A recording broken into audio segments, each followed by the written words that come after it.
Hello, hi guys, everyone. This is CA Rohit J reporting to you. I hope everybody is doing well.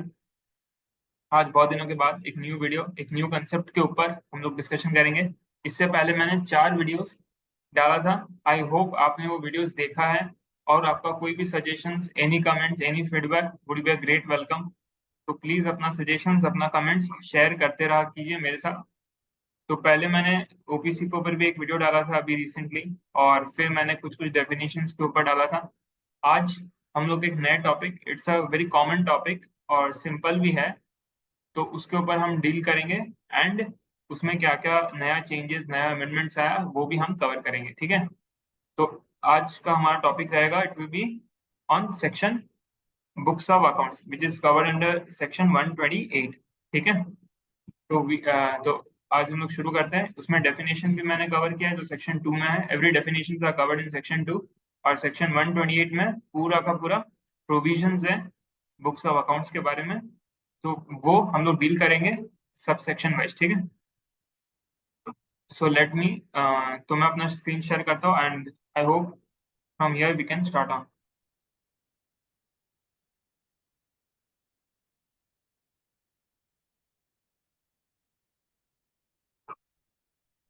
ठीक है, तो शुरू करते हैं हम लोग अपना आज का सेशन, ठीक है। तो सबसे पहले हम लोग डील करेंगे with the definition of books of accounts की बुक्स ऑफ अकाउंट्स का डेफिनेशन क्या होता है, ठीक है। So here I am writing it, this is my definition of books of accounts.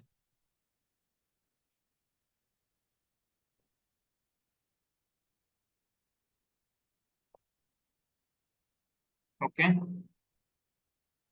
सो ये आपका किसमें है कवर्ड?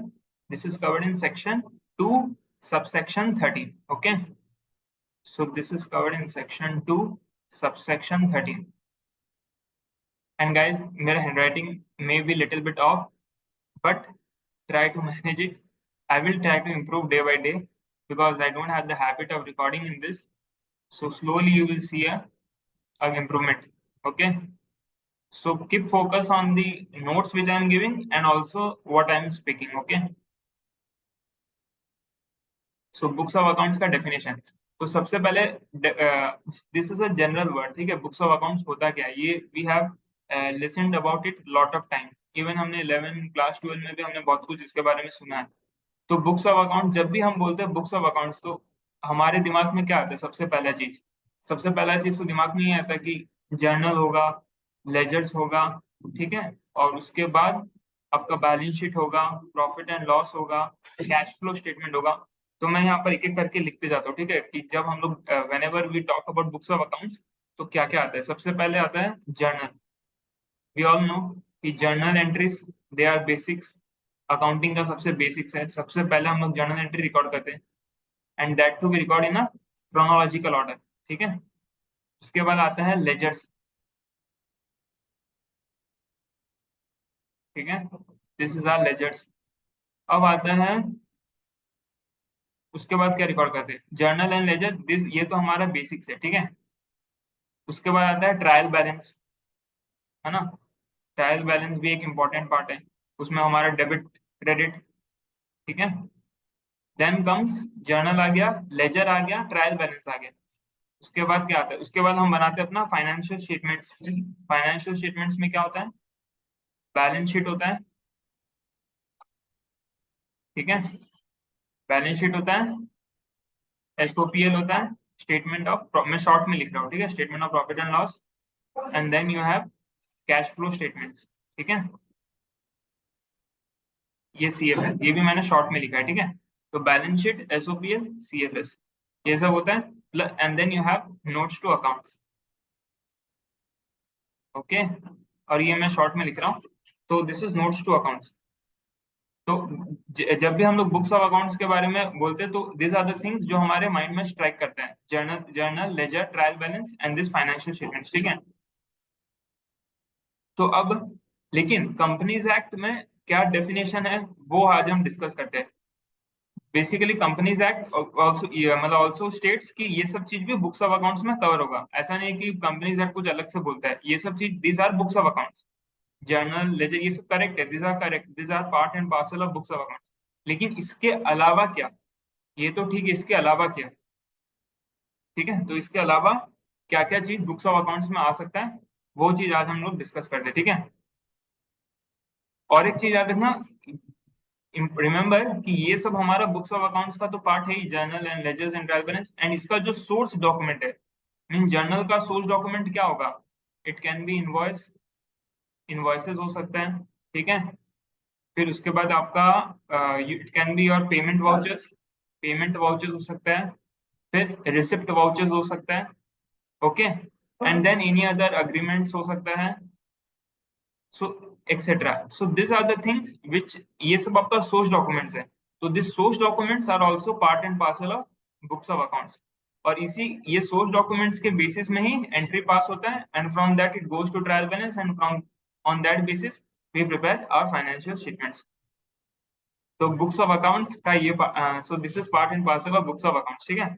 अब हम लोग, now we will go to definition as per companies act, ठीक है। ये तो मैंने एक्सप्लेनेशन दिया आपको, अब हम लोग डेफिनेशन पे चलते हैं। तो डेफिनेशन, अगर if you go, let me add a new page. हाँ,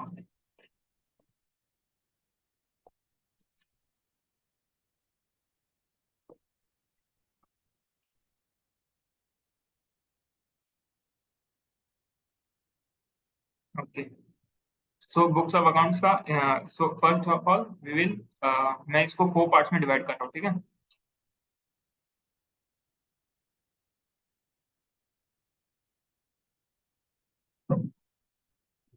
सो ये आपका सेक्शन 2 सब सेक्शन 13 में है, ठीक है। Definitions are always covered in section 2। और सबसेक्शन भी कैसे होता है, ये जो सबसेक्शन है, this is done in alphabetical order. ये जो सबसेक्शंस है, अगर आप सारे सबसेक्शंस देखोगे तो आपको एक अल्फाबेटिकल ऑर्डर में वो मिलेगा। एंड क्योंकि आफ्टर ए बी कम्स, तो इसीलिए आप देखोगे तो ये सबसेक्शन 13 में आता है। इट इज मतलब जब शुरू होता है तो वहीं पर बुक्स ऑफ अकाउंट्स का डेफिनेशन दे दिया, ठीक है। ये आपको याद रखना है, ये लॉ में बहुत इंपॉर्टेंट, दिस इज सेक्शन 2 हर वक्त डेफिनेशन का होगा। और उसमें जो सबसेक्शंस है they will be arranged in alphabetical order, ठीक है। तो हम लोग चलते हैं बुक्स ऑफ अकाउंट्स, ठीक है। तो अब फर्स्ट, सबसे पहला पहला चीज क्या होगा? First thing will be my money. Guys, handwriting में थोड़ा बहुत इधर उधर हो सकता है।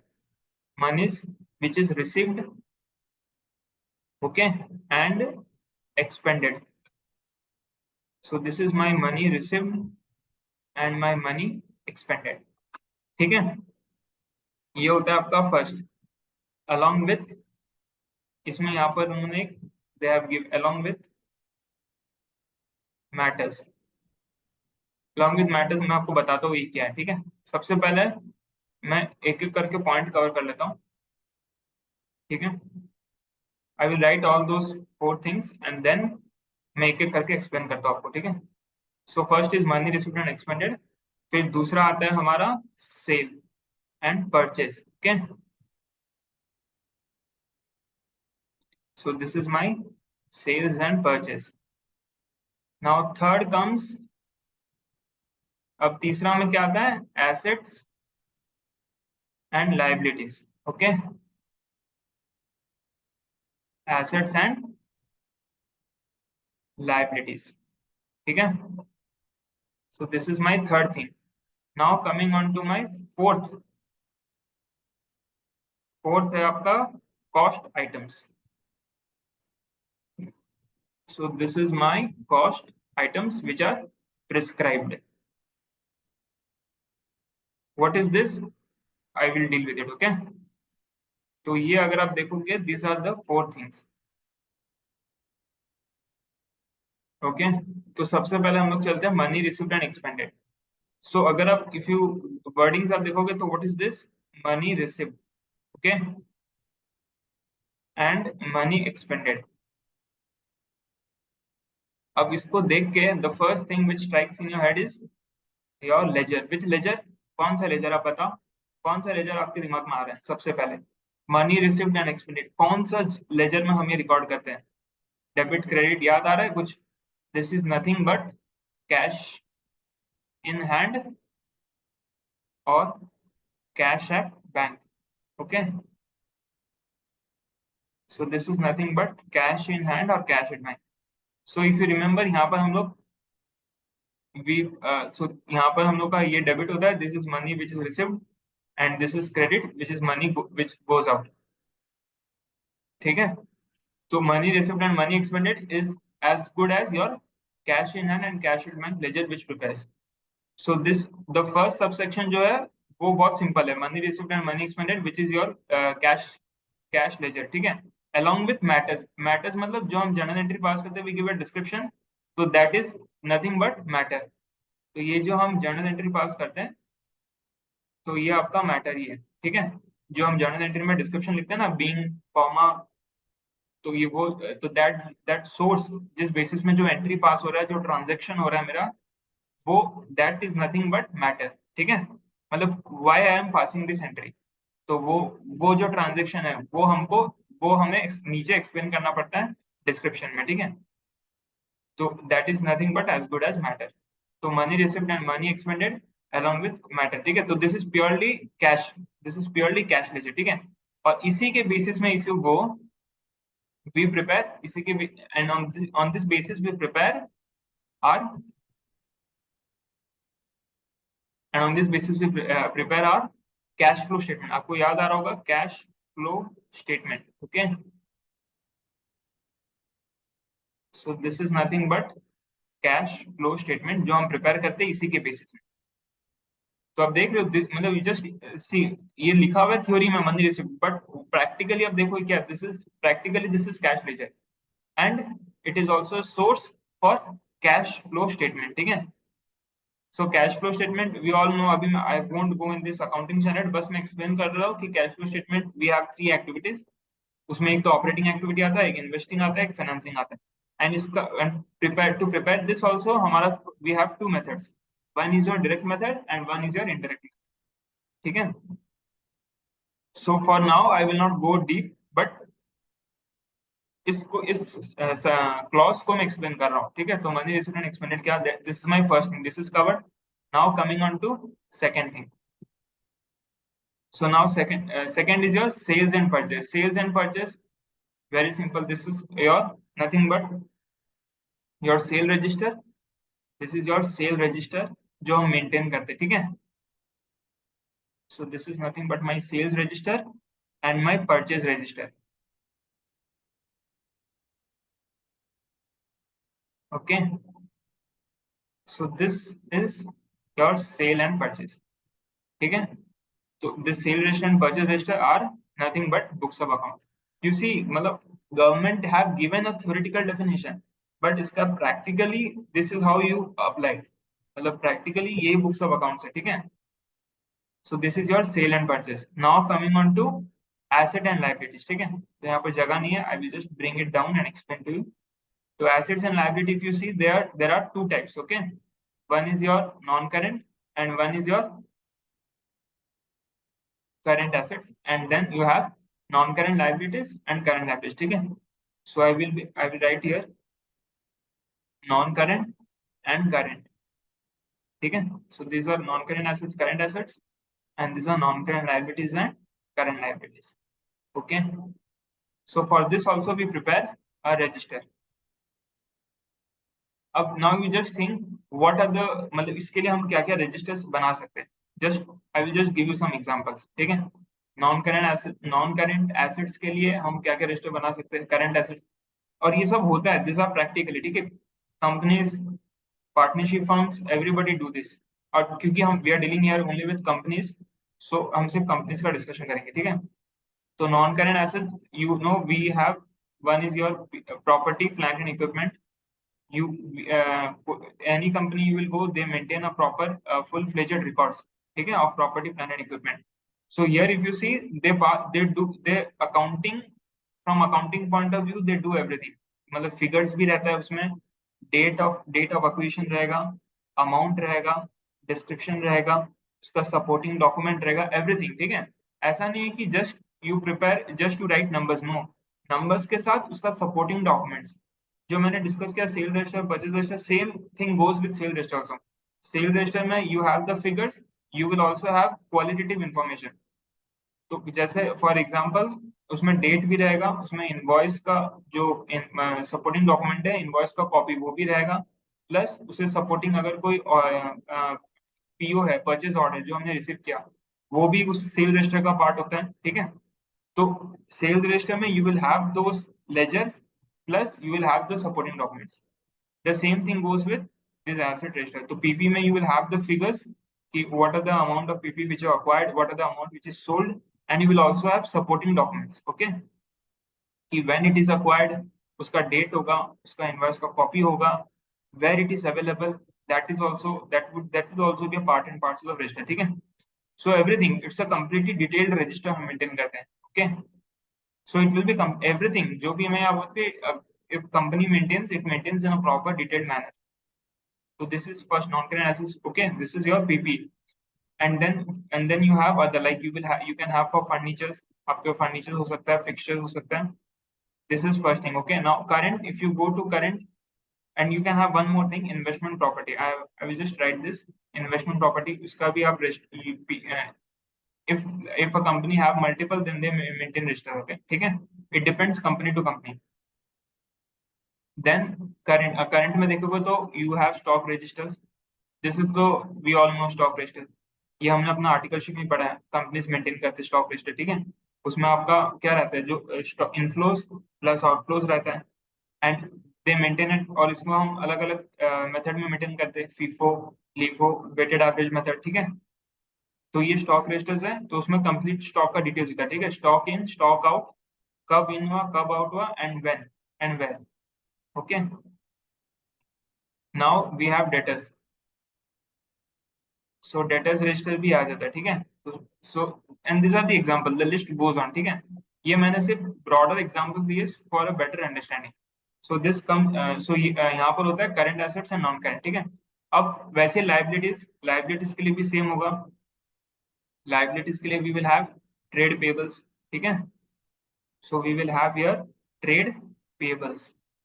तो ट्रेड पेबल्स का रजिस्टर भी हम लोग मेंटेन करते हैं सेम मैनर में. इसका सपोर्टिंग डॉक्यूमेंट्स होगा, फिगर्स होगा, डेट होगा, एवरीथिंग. ठीक है, everything will be covered in the register from A to Z, और वो भी क्रोनोलॉजिकल सीक्वेंस में.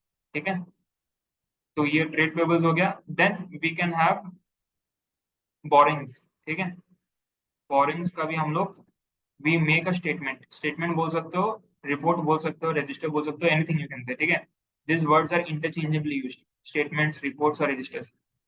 तो ट्रेड पेबल्स हो गया, एंड देन बोरिंग्स हो गया,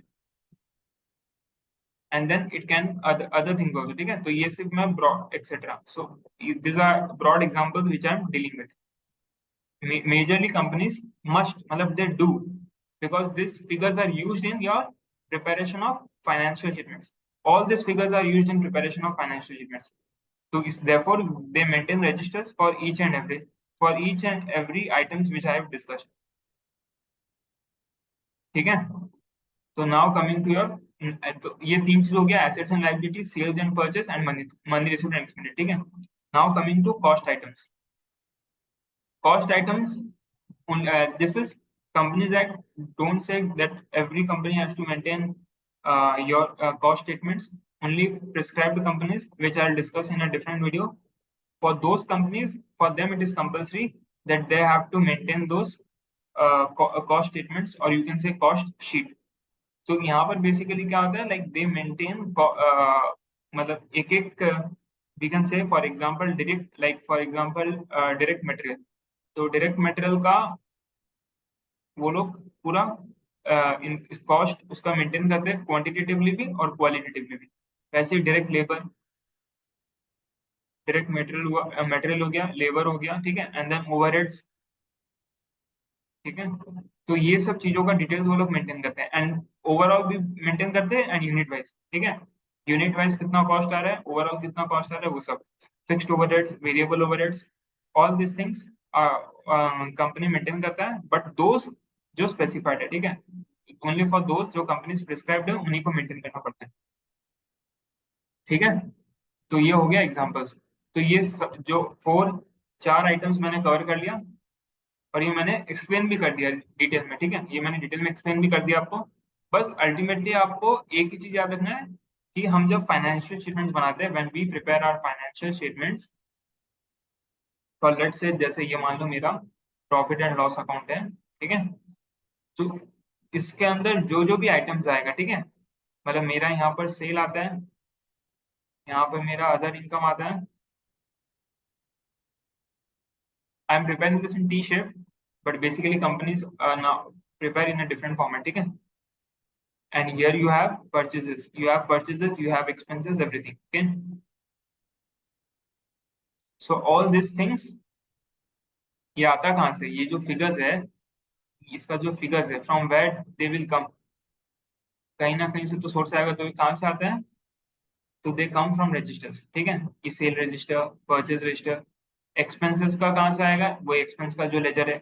एंड अदर इनकम, इसका अदर इनकम का जो स्टेटमेंट्स और जो रिपोर्ट्स कंपनीज बनाते हैं वहां से आता है, ठीक है।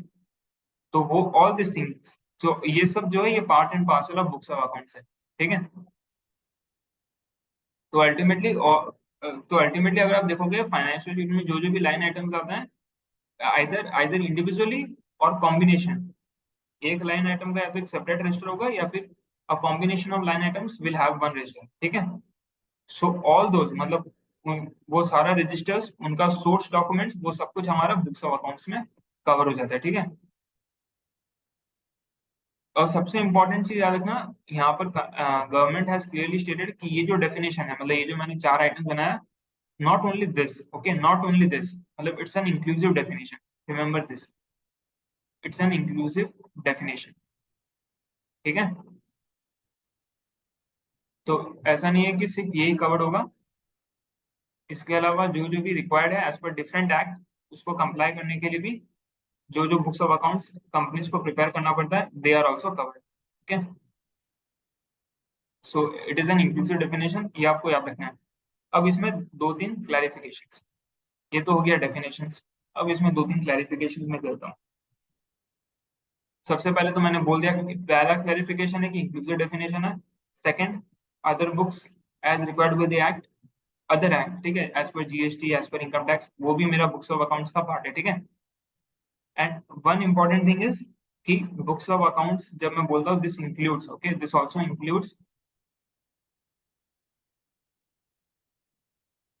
तो this also includes your vouchers, ठीक है। बहुत इंपॉर्टेंट है, वाउचर्स इंक्लूड हो जाएगा इसमें। और क्या कहें, जस्ट थिंक, आप प्रैक्टिकली सोचो ना, आपको वट एवर यू, जो भी आपके माइंड में आएगा that will be correct, because we deal with this things, okay. Books of accounts, vouchers आ जाएगा, इनवॉइसेस आ जाएगा, then what you will have, उसके बाद आपका कोई भी अग्रीमेंट्स, लाइक लेट्स से कोई भी कॉन्ट्रैक्ट, ठीक है, कोई भी कॉन्ट्रैक्ट हुआ या कोई भी डीड हुआ, वो सभी मेरा बुक्स ऑफ अकाउंट्स का पार्ट है, ठीक है। लाइक अगर लाइक फॉर बहुत बार होता है companies enter into a contract for a period 3 years 4 years with a customer, ठीक है। It may be a customer, it may be a third party, कोई भी रीजन, मतलब it may B for any purpose, ठीक है। तो that contract, that agreement, वो भी मेरा बुक्स ऑफ अकाउंट्स में कवर्ड है। देन सबसे important, minutes book. This minutes book जो होता है, मिनट्स, मिनट्स दो तरह का होता है, एक होता है बोर्ड मीटिंग का मिनट्स, एक होता है शेयर होल्डर्स का, ठीक है। ये मैं लिख देता हूँ, ये है मेरा बोर्ड मीटिंग का, और ये मेरा जनरल मीटिंग का, ठीक है। तो ये मिनट्स जो है, they are also part and parcel of books of accounts, ठीक है। ये तो all this things, vouchers, invoices, contracts and minutes book, this are also part and parcel of books of accounts, ठीक है। और इसके अलावा journal, ledgers, they are also, वो मैंने पहले ही डिस्कस कर दिया था, ठीक है। और इसके अलावा कोई भी, और इसके अलावा जो भी फॉर्म्स वगैरह हम फाइल करते हैं विद आरओसी, ठीक है, they are also part of books of accounts, ठीक है। जो भी फॉर्म्स वगैरह हम फाइल करते हैं, they are also part and parcel of books of accounts. तो आई होप डेफिनेशन अब क्लियर है। मैं डेफिनेशन मैंने काफी मतलब काफी डिटेल में एक्सप्लेन कर दिया, and I hope it is clear with everybody, ठीक है। तो ये सेक्शन 2 सब सेक्शन 13 में कवर्ड है, ओके। तो ये हो गया definition. Now will move on to provisions. अब प्रोविजंस मैं कैसे कवर करूंगा, मैं आपको बता देता हूँ। आई विल बी, मैं आपको पूरा एक ट्री व्यू दे देता हूँ कि मैं कैसा प्रोविजंस आपको, how will I explain it. ठीक है। तो इसमें पहले तो मैं लिख देता हूँ section, first I right your section. कौन सा सेक्शन है, मैंने आपको पहले ही बोला था क्लास के स्टार्ट होने से पहले ही, सेक्शन 1 to 8। ठीक है। अब इसका subsection we will go in, okay. मैं आपको सिर्फ एक ओवरलुक दे रहा हूँ, एंड देन हम सबसेक्शन डील करेंगे, ठीक है। तो सबसे पहला सबसेक्शन क्या है कि वेयर, ठीक है, मैं आपको शॉर्ट में लिख रहा हूँ कि where books of accounts shall be kept. पहला सबसेक्शन इसी के ऊपर डील करता है, ठीक है। तो पहला सबसेक्शन क्या है कि कहाँ पर बुक्स ऑफ अकाउंट्स रखना चाहिए। This is my first subsection. Now second, second subsection क्या है, सेकंड सबसेक्शन है कि books of accounts for branches. Branches का बुक्स ऑफ अकाउंट्स कौन प्रिपेयर करेगा, कौन मेंटेन करेगा और कहाँ रखा जाएगा, ये भी सबसेक्शन 2 में कवर्ड है। अब है सबसेक्शन 3, ठीक है। पहला हो गया बुक्स ऑफ अकाउंट्स हम कहाँ रखेंगे, सेकंड हो गया ब्रांचेस का कहाँ पर रखेंगे, ठीक है। Now coming on to section 3। अब सेक्शन सबसेक्शन 3 में क्या है, हो सकता है आप सोचो क्या हो सकता है सबसेक्शन 3 में। तो सबसेक्शन 3 में होगा इंस्पेक्शन, कि books who can inspect my books of accounts, ठीक है। मतलब who has the right, companies act किसको राइट देता है, किसको अथॉरिटी देता है बुक्स ऑफ अकाउंट्स को इंस्पेक्ट करने के लिए, ये मेरा सबसेक्शन 3 में कवर्ड है, ठीक है। Now coming on to subsection 4। Subsection 4 क्या होगा, दिस इज असिस्टेंस। ये एक जनरल सेक्शन असिस्टेंस वाला, ये मैं बता दूंगा आपको क्या है, बहुत it's a very common and general section जो ऑलमोस्ट हर एक्ट में और हर सेक्शंस में कवर्ड, ठीक है। तो ये हो गया आपका सबसेक्शन 4। और उसके बाद आता है आपका सबसेक्शन 5। सबसेक्शन 5 है रेस्पॉन्सिबिलिटी। क्या responsibility, who is the responsible person for maintaining books of accounts. क्योंकि रिमेंबर ये बहुत इंपॉर्टेंट रिस्पॉन्सिबिलिटी, क्योंकि इफ अगर कोई भी नॉन कंप्लायंस होता है, this responsible person will be liable to pay fines, okay. So this is responsibility. So now coming on to, I hope this is clear. Okay, this is responsible persons for who should maintain books of accounts. ठीक है। तो ये हो गया, मैंने पूरा बता दिया आपको। This is the whole summary of sections, ठीक है। यहाँ पर बुक्स ऑफ अकाउंट्स कहाँ रखा जाना चाहिए, ब्रांचेस के लिए क्या प्रोविजंस है, इंस्पेक्शन कौन कर सकता है, असिस्टेंस रिलेटेड क्या कंपनीज एक्ट ने बोला है, and who is responsible person, ठीक है। और इसी में और इसी सेक्शंस में कुछ कुछ प्रोविजंस हैं जो मैं डिस्कस करते रहूंगा, ठीक है। तो जैसे एक प्रोवी तो मल्टीपल प्रोविजंस है जो मैं डिस्कस करूंगा, ठीक है, आने वाले सब सेक्शंस में। आई विल नॉट, अभी अगर डिस्कस करूंगा तो फ्लो ब्रेक हो जाएगा, ठीक है। तो ये चलते हैं हम लोग, अब हम लोग चलते हैं सब सेक्शन में, ओके। एंड इसमें आई थिंक एक और सब सेक्शन है जो भी मैंने मिस कर दिया, हाँ ये रहा। एक और सब सेक्शन था, मेक दिस ग्रुप, ये वाला आप इसको करो आप 6 में, okay. This will B 6। And in between एक और है, यहाँ मैं ऐड ऑन कर देता हूँ। This is for how many years, ये बहुत इंपॉर्टेंट है, ठीक है। ये एक जनरल क्वेश्चन रहता है हमारे, how many years books of accounts should be maintain, ठीक है, याद रखना, ठीक है। तो दिस इज सबसेक्शन 5, ठीक है। तो where books of accounts, first second branches के लिए क्या है, third inspection, fourth assistance, fifth कितने सालों के लिए बुक्स ऑफ अकाउंट्स मेंटेन करना, ठीक है, for how many years, and sixth is responsible person, ठीक है, और उनके ऊपर क्या फाइन्स है अगर नॉन कंप्लायंस हुआ तो, ठीक है। तो ये याद रखना फॉर हाउ मेनी ईयर्स, ठीक है। So now we will move to, अब हम लोग चलते हैं नेक्स्ट पेज पे,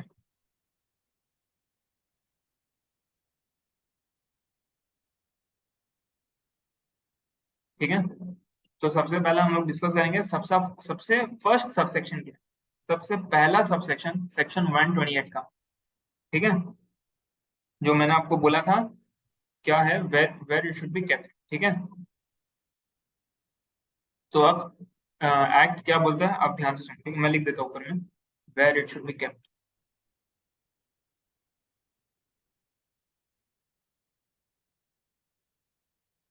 बहुत ही सिंपल सेक्शंस हैं, आपको सिर्फ और सिर्फ याद रखना है बस, और कुछ नहीं। ठीक है, तो यहाँ पर कंपनी से क्या बोलता है कि एवरी कंपनी, ठीक है, remember every company, so every company means it covers everything, private limited, public limited, government companies, okay, including foreign companies। यहाँ पर मैं इंक्लूडिंग फॉरेन कंपनीज भी लिख देता हूँ, सो including your foreign companies, okay.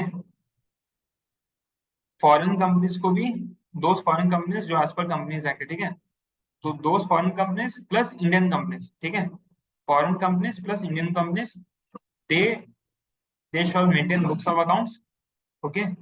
कहाँ पर रखना है वो मैं आपको बता दूं, और यहाँ पर एक चीज याद रखना, एक चीज याद रखना, foreign companies shawl maintain their books of accounts, they should keep their books of accounts in India with respect to with respect to business in India।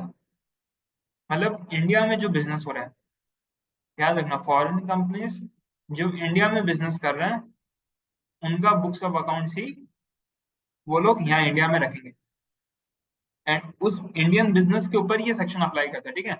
Foreign companies के लिए उनका जो इंडियन बिजनेस है, उस इंडियन बिजनेस के ऊपर ही section 1 to 8 apply करता है, ठीक है। This section is applicable to foreign companies with respect to business in India। Foreign company कोई फॉरेन बिजनेस कर रहा है, that is not part of section 128।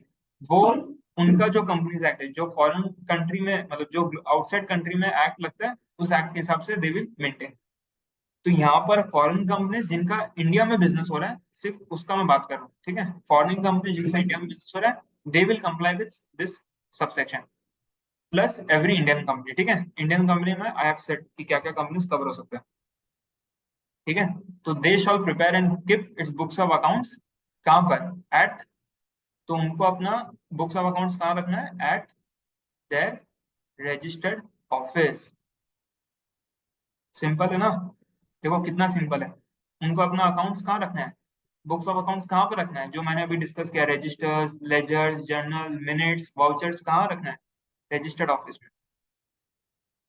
Registered office में याद रखना, मैंने यहाँ पर ना तो ब्रांच ऑफिस बोला है, ब्रांच ऑफिस मैंने बोला ही नहीं है, ठीक है, ब्रांच ऑफिस नहीं बोला है। और ना ही मैंने कोई दूसरा, मान लो कोई लेट से आपका कोई कॉर्पोरेट ऑफिस हो गया, लेट से, ठीक है। Corporate office may be same as registered office, may not be, ठीक है, जरूरी नहीं। तो ये भी मैंने नहीं बोला, ठीक है, मैंने सिर्फ बोला रजिस्टर्ड ऑफिस। और ना ही मैंने कोई वॉर हाउस बोला है, ना ही मैंने कुछ और बोला है, फैक्ट्री बोला, कुछ नहीं, मैंने सिर्फ और सिर्फ रजिस्टर्ड ऑफिस। अब नाउ रजिस्टर्ड ऑफिस होता क्या है, ठीक है। तो रजिस्टर्ड ऑफिस मतलब जब company at the time of incorporation, ये देखो मैं आपको यहाँ लिख देता हूँ, at the time of incorporation, ठीक है, जब कंपनी का इनकॉर्पोरेशन होता है ना, तो company file certain forms INC 33 and 34। तो वहां पर कंपनीज अपना, कंपनीज का मेमोरेंडम होता है एंड कंपनीज का आर्टिकल होता है। तो वहां पर अगर आप देखोगे तो मेमोरेंडम ऑफ एसोसिएशन में एक क्लॉज आता है, आई होप आपको याद आ रहा है, देखो मैं कैसे रिकनेक्ट करता हूँ। तो वो जो क्लॉज, कौन सा क्लॉज है, रजिस्टर्ड ऑफिस वाला क्लॉज। यहाँ पर मैं शॉर्ट में लिख रहा हूँ, ठीक है, RO, this is registered office clause. तो रजिस्टर्ड ऑफिस वाला जो क्लॉज है वो वहां पर आता है। तो वो जो उस क्लॉज में जो रजिस्टर्ड ऑफिस लिखा हुआ है ना, उस क्लॉज में आपका MOA में जो रजिस्टर्ड ऑफिस लिखा हुआ है, जो एड्रेस लिखा हुआ है, उसी एड्रेस के ऊपर आपको अपना बुक्स ऑफ अकाउंट्स रखना है, ठीक है। तो वो जो रजिस्टर्ड ऑफिस है, जो एड्रेस आपने MOA में लिखा है, उसी रजिस्टर्ड ऑफिस में आपको अपना बुक्स ऑफ अकाउंट्स मेंटेन करके रखना पड़ेगा, ठीक है। तो ये होता है हमारा सबसे फर्स्ट सबसेक्शन, ठीक है। अब अब इसमें बुक्स ऑफ, ये हो गया, एक सेकंड, अब मैं चलता हूँ थर्ड नेक्स्ट में। बुक्स ऑफ अकाउंट्स आपका रजिस्टर्ड ऑफिस में होगा, ये आपको पता चल गया first. Second, how this books of accounts should look, मतलब ये बुक्स ऑफ अकाउंट्स का फीचर्स क्या है, ठीक है, मतलब how this books of account should look, how it should be prepared. तो कुछ उसका फीचर्स होगा, तो फर्स्ट तो याद रखना, it should give a true and fair view, ठीक है। The first thing is it should give a true and a fair view. Now second is कि accrual basis, ठीक है, ये मेरा accrual basis में रहेगा. And third is double entry, ये रहा मेरा डबल एंट्री. तो बुक्स ऑफ अकाउंट्स कैसे, ट्रू एंड फेयर व्यू, ठीक है. ये दिस इज कंपल्सरी. बुक्स जो होता है it should represent true and fair. यहाँ पर मैंने ट्रू एंड करेक्ट नहीं बोला, ट्रू एंड फेयर, ठीक है. फेयर एंड करेक्ट का डिफरेंस क्या है? वेन अगर हम लोग करेक्ट बोलते हैं मीन्स अमाउंट एग्जैक्ट आना चाहिए, exact figures should be exact. But companies act says it should be true and fair. मतलब अगर कोई इमटेरियल, याद रखना immaterial, I am not talking about material, अगर कोई इमटेरियल डिफरेंसेस और इमटेरियल वेरिएंसेस आते हैं फिगर्स में देन इट्स ओके, ठीक है. कोई भी फिगर्स में, revenue figures, purchase figures, expense figure, अगर इमटेरियल डिफरेंसेस है देन इट्स ओके, ठीक है. क्योंकि अल्टी सी फॉर एग्जांपल, अगर मैं एक आपको एग्जांपल देता हूँ, revenue let's say for a company is, उन्होंने रेवेन्यू बुक्स में रिकॉर्ड किया 100 lakhs, ठीक है. बट एक्चुअल में रेवेन्यू कितना था? Let's say 99.7 lakhs. तो दिस डिफरेंस, ये जो 30 lakhs का डिफरेंस है ना, ये मार्जिनल नहीं. तो दिस इज ओके. अगर 99.7 भी रिकॉर्ड हुआ है देन इट्स ओके, ठीक है. तो this does not gives a true and correct, but this gives a true and fair view, ठीक है. सो कंपनीज एक्ट शेयर्स, तो ये जो है it gives a true and fair view, ठीक है. Let me use this example, ठीक है. ये तो ट्रू एंड फेयर व्यू हो गया. अब आता है अक्रूवल बेसिस. अक्रूवल बेसिस ये हमारा अकाउंटिंग स्टैंडर्ड्स, ठीक है. मतलब कंपनीज एक्ट इज इनडायरेक्टली, हालांकि कंपनीज एक्ट में स्पेसिफिक सेक्शन है वेयर इट स्टेट्स, सेक्शन 133 में तो क्लियरली बोलता ही है कि आपको अपना books of accounts as per accounting standards और as per Indian accounting standard जो एप्लीकेबल है आपके ऊपर, आपको फॉलो करना ही पड़ेगा, ठीक है. एंड यहाँ भी वो बोल देता है, यहाँ भी अगर आप देखोगे अक्रूवल बेसिस, तो ये अक्रूवल बेसिस ये हमने बहुत क्लास 11 से पढ़ा है, ये जो अकाउंटिंग प्रिंसिपल है, ठीक है. मतलब एक्सपेंडिचर को हम रिकॉर्ड करेंगे जब वो इनकर होता है, एंड इनकम को हम रिकॉर्ड करेंगे जब वो अर्न होता है, ठीक है. This is accrual. And double entry, double entry मतलब जो डेबिट एंड क्रेडिट, ठीक है. कोई भी एक ट्रांजेक्शन, जब भी एक ट्रांजेक्शन होता है तो उसका दो साइड इफेक्ट होता है, ठीक है, एक डेबिट साइड में, क्रेडिट साइड. तो this is what we say, this is what we say double entry system, okay. तो now moving on to next part. अब हम लोग चलते हैं नेक्स्ट पार्ट में, ठीक है. तो ये हो गया हम लोग का बुक्स ऑफ अकाउंट्स का फीचर्स क्या है, कहाँ पर रखना है, रजिस्टर्ड ऑफिस में रखना है, और कैसा लगना चाहिए books of accounts, true and fair, accrual basis and double entry system of accounting, ठीक है. अब इसमें पहला एक्सेप्शन क्या है? फर्स्ट एक्सेप्शन जो है वो है कि इज इट, क्या कंपनी, वेदर, मैं लिखता हूँ, ठीक है, यहाँ पर whether it can keep its books of accounts, ठीक है, एट अदर प्लेस, मतलब अदर देन रजिस्टर्ड ऑफिस, ठीक है. अदर प्लेस मतलब रजिस्टर्ड ऑफिस में नहीं रख के, मान लो रजिस्टर्ड ऑफिस में उनको रखना नहीं है कोई भी रीजन के कारण, ठीक है. तो वेदर दे कैन कीप, मतलब क्या कंपनीज एक्ट उसके बारे में बोलता है, whether companies act allows it, ठीक है. तो यहाँ पर एक्ट बोलता है कि इट कैन डू, ठीक है. तो यस इट कैन, ठीक है. बट अब इसमें आपको एक चीज, लेकिन प्रोवाइडेड, ठीक है, प्रोवाइडेड क्या है,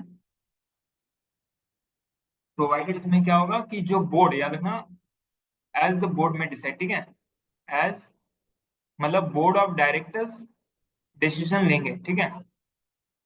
तो एज बोर्ड ऑफ डायरेक्टर्स में decide,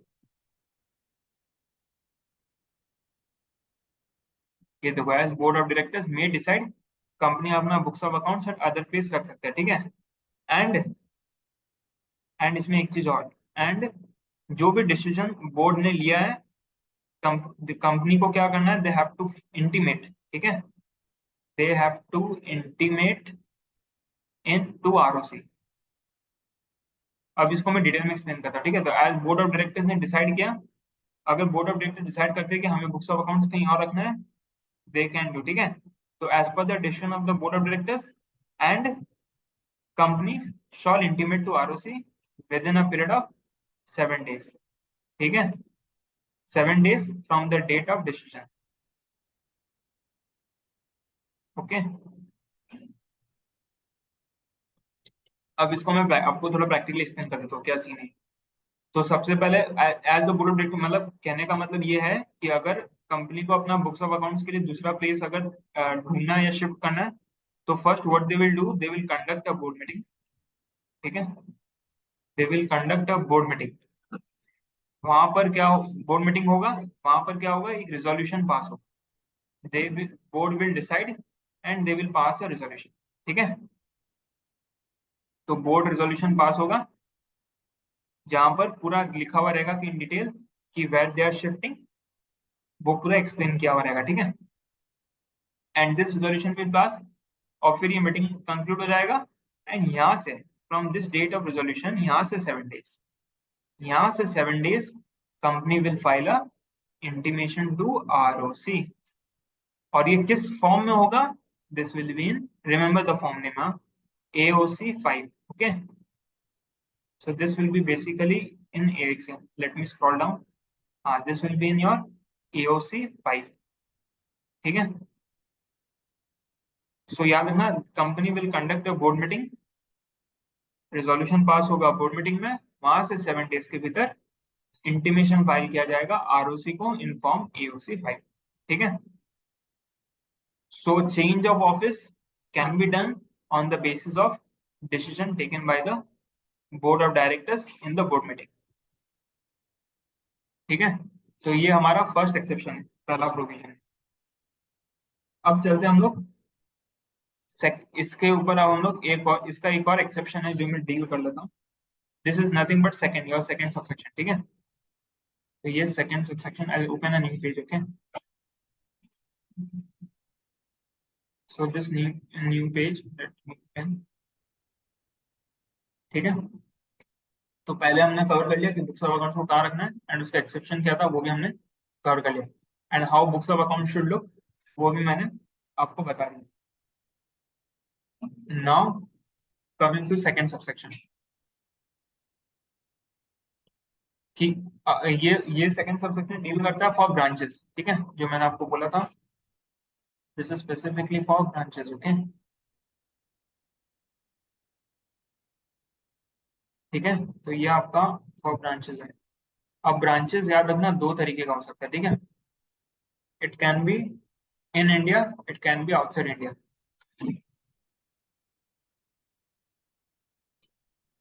in India and outside India.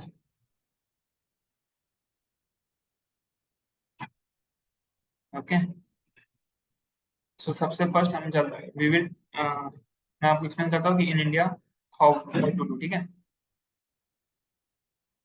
For both of them. ठीक है, तो मतलब whether branches are in India और branches are outside India, what they will do, branches को क्या करना है, they will record. Okay, remember they will record every transaction, जो भी वहां पर ट्रांजेक्शन होता है, they will record at the branch level. ठीक है, ब्रांच लेवल में they can record the transaction, मतलब companies act gives them the power. Okay, and they can maintain their books of accounts there itself. ठीक है, so branches के लिए भी, branches can maintain their books of accounts at wait, so they can maintain their books of accounts at branch level. Okay,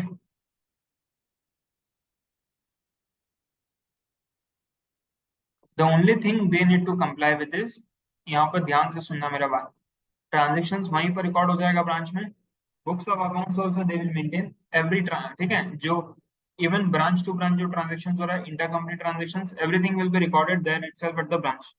but what they need to do, they just need to ensure that they send summarized returns, okay, periodically.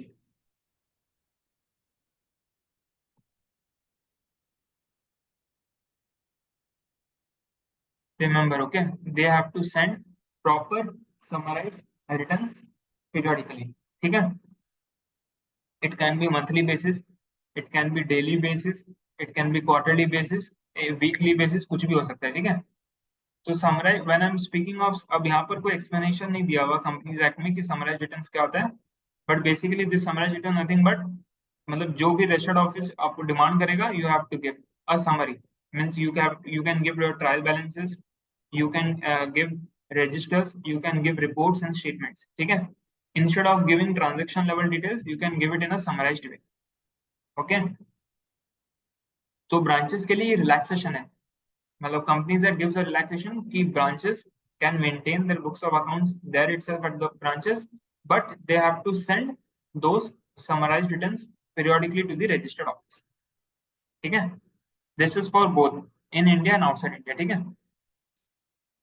अब इसमें important चीज क्या है कि यहाँ पर if you see periodically they have not mention कि period क्या होना चाहिए, ठीक है। But for branches outside India, यहाँ पर रूल्स में एक्ट स्पेसिफाई करता है कि it is for outside India it should be quarterly. यहाँ पर मैं लिख देता हूँ, it should be quarterly for outside India, ठीक है। जो branches outside India they have to send the summarised returns quarterly, means in a year they will send it 4 times, ठीक है। एंड इन इंडिया अगर ब्रांचेस है then company का policy है, ठीक है। Then it purely depends upon company's policy, okay. So this is how books of accounts will maintain branch level, ठीक है। तो उनका क्या प्रोविजन है, दैट इज आल्सो कवर्ड, ठीक है। अब now moving on to another thing, तो ये जो wait let me another draw another page,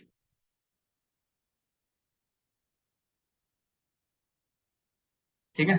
तो ये हम कवर कर लिए कि बुक्स ऑफ ब्रांच। अब एक now there is one proviso here, this is for, this is a proviso at company level. ये क्या है मैं बताता हूँ। This is basically books of accounts maintain, मतलब हाउ टू मेंटेन बुक्स, मतलब इन विच फॉर्म, ठीक है, मतलब फिजिकली इलेक्ट्रॉनिकली। ये चीज मैं आपको बता दूं कि books of accounts, remember it, मतलब companies act allows books of accounts may be maintain in electronic form, okay.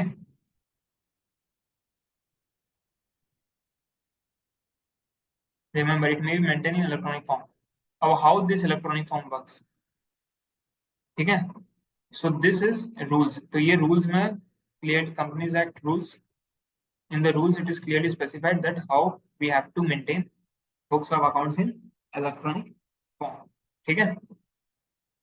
Electronic form, when we are speaking about, it is a kind of software, we can say accounting software, okay। Now it can be on server, okay, it can be on server or it can be on a cloud basis,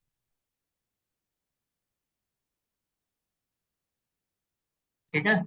तो electronic books of accounts companies, मतलब companies can, obviously companies definitely, companies जो big volume में डील करते हैं दे maintain इन software, ठीक है, they don't maintain इन या फिजिकली, ठीक है। And here you have different forms of software, ठीक है। दिस इज, मतलब ये मैं आपको प्रैक्टिकली बताता हूँ, दिस इज नॉट एक्ट में कहीं नहीं लिखा हो कि कौन सा सॉफ्टवेयर यूज करना है, ठीक है। तो it can be like in, it can be your SAP, SAP, it can B tally, okay. It can be like, you can say there is one software known as Eco Green. It can be that.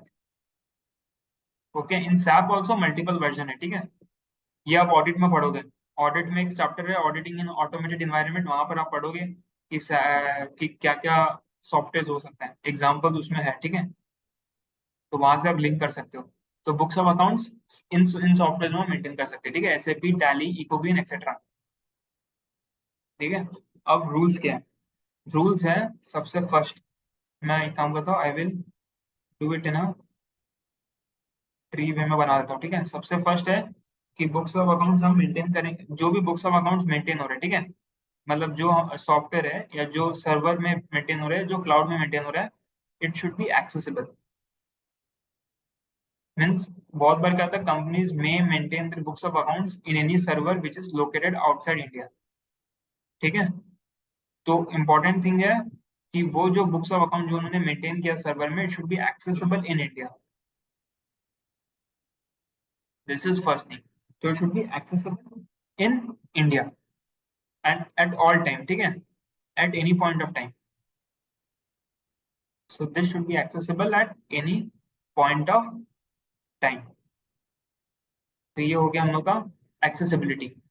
ठीक है, तो जो भी हम books of accounts electronically maintain कर रहे हैं software में, शुड बी एक्सेसिबल। ठीक है, मींस एनी एम्प्लॉय और any person they can access that information immediately. ठीक है, at any point of time. This is the first thing.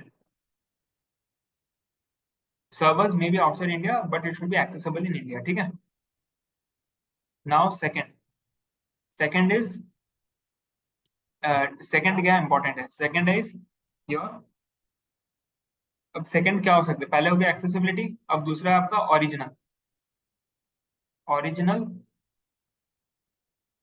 and complete। इसका मतलब क्या है, इसका मतलब ये है कि जो भी इंफॉर्मेशन हम लोग सॉफ्टवेयर से जनरेट करते हैं, ये देखो ये जो मैंने लिखा सॉफ्टवेयर से जो इंफॉर्मेशन हमने जनरेट किया है, इट शुड बी रिटेन्ड। मतलब जो इंफॉर्मेशन हम रिटेन कर रहे हैं, it should B retained in the same format. मतलब जिस फॉर्म में हमने जनरेट किया, उसी फॉर्म में वो information should be retained, and it should B complete and unaltered. ये थ्री वर्ड्स आपको सिर्फ याद रखना है, ओरिजिनल होना चाहिए, कंप्लीट होना चाहिए एंड अनऑल्टर्ड होना चाहिए। ओके, तो सबसे पहले हमने देखा कि एक्सेसिबल होना चाहिए, दूसरा हमने देखा कि ओरिजिनल होना चाहिए, कंप्लीट होना चाहिए, अनऑल्टर्ड होना चाहिए। ठीक है, थर्ड थर्ड क्या है, readable. So third is my readable. Readable क्या है बेसिकली, मतलब जो भी बुक्स ऑफ जो भी मेंटेन कर रहा हो वो एक लेजिबल फॉर्म में होना चाहिए। मतलब it can be displayed, it can be displayed in legible form. वो एक रीडेबल फॉर्मेट में, मतलब so that a common person, कोई भी एक common person, he can read and he can understand. ठीक है, so it should be maintain in a legible format. तो ये हो गया हमारा थर्ड पॉइंट। ठीक है, now is your fourth. Fourth is coming to your storage. मतलब ये बेसिकली रूल्स में सिर्फ वो बता रहे कि ये जो इलेक्ट्रॉनिक फॉर्म में मेंटेन करे, how it should be maintain. तो फर्स्ट एक्सेसिबल होना चाहिए, सेकंड ओरिजिनल कंप्लीट होना चाहिए, थर्ड रीडेबल होना चाहिए, फोर्थ स्टोरेज। मतलब द डेटा जो होता है, मतलब इट शुड बी, मतलब it can be stored, it can B retrieve. ठीक है, याद रखना, स्टोर भी कर सकते हैं और उसको रिट्रीव भी कर सकते हैं।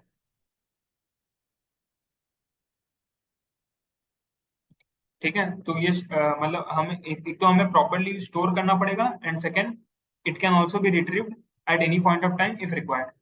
ठीक है, तो ये हो गया हमारा storage and retrieval. Fifth is backup.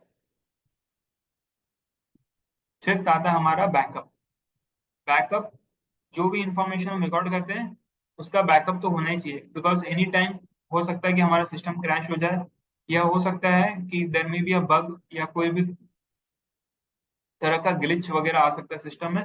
तो therefore it should be a proper backup.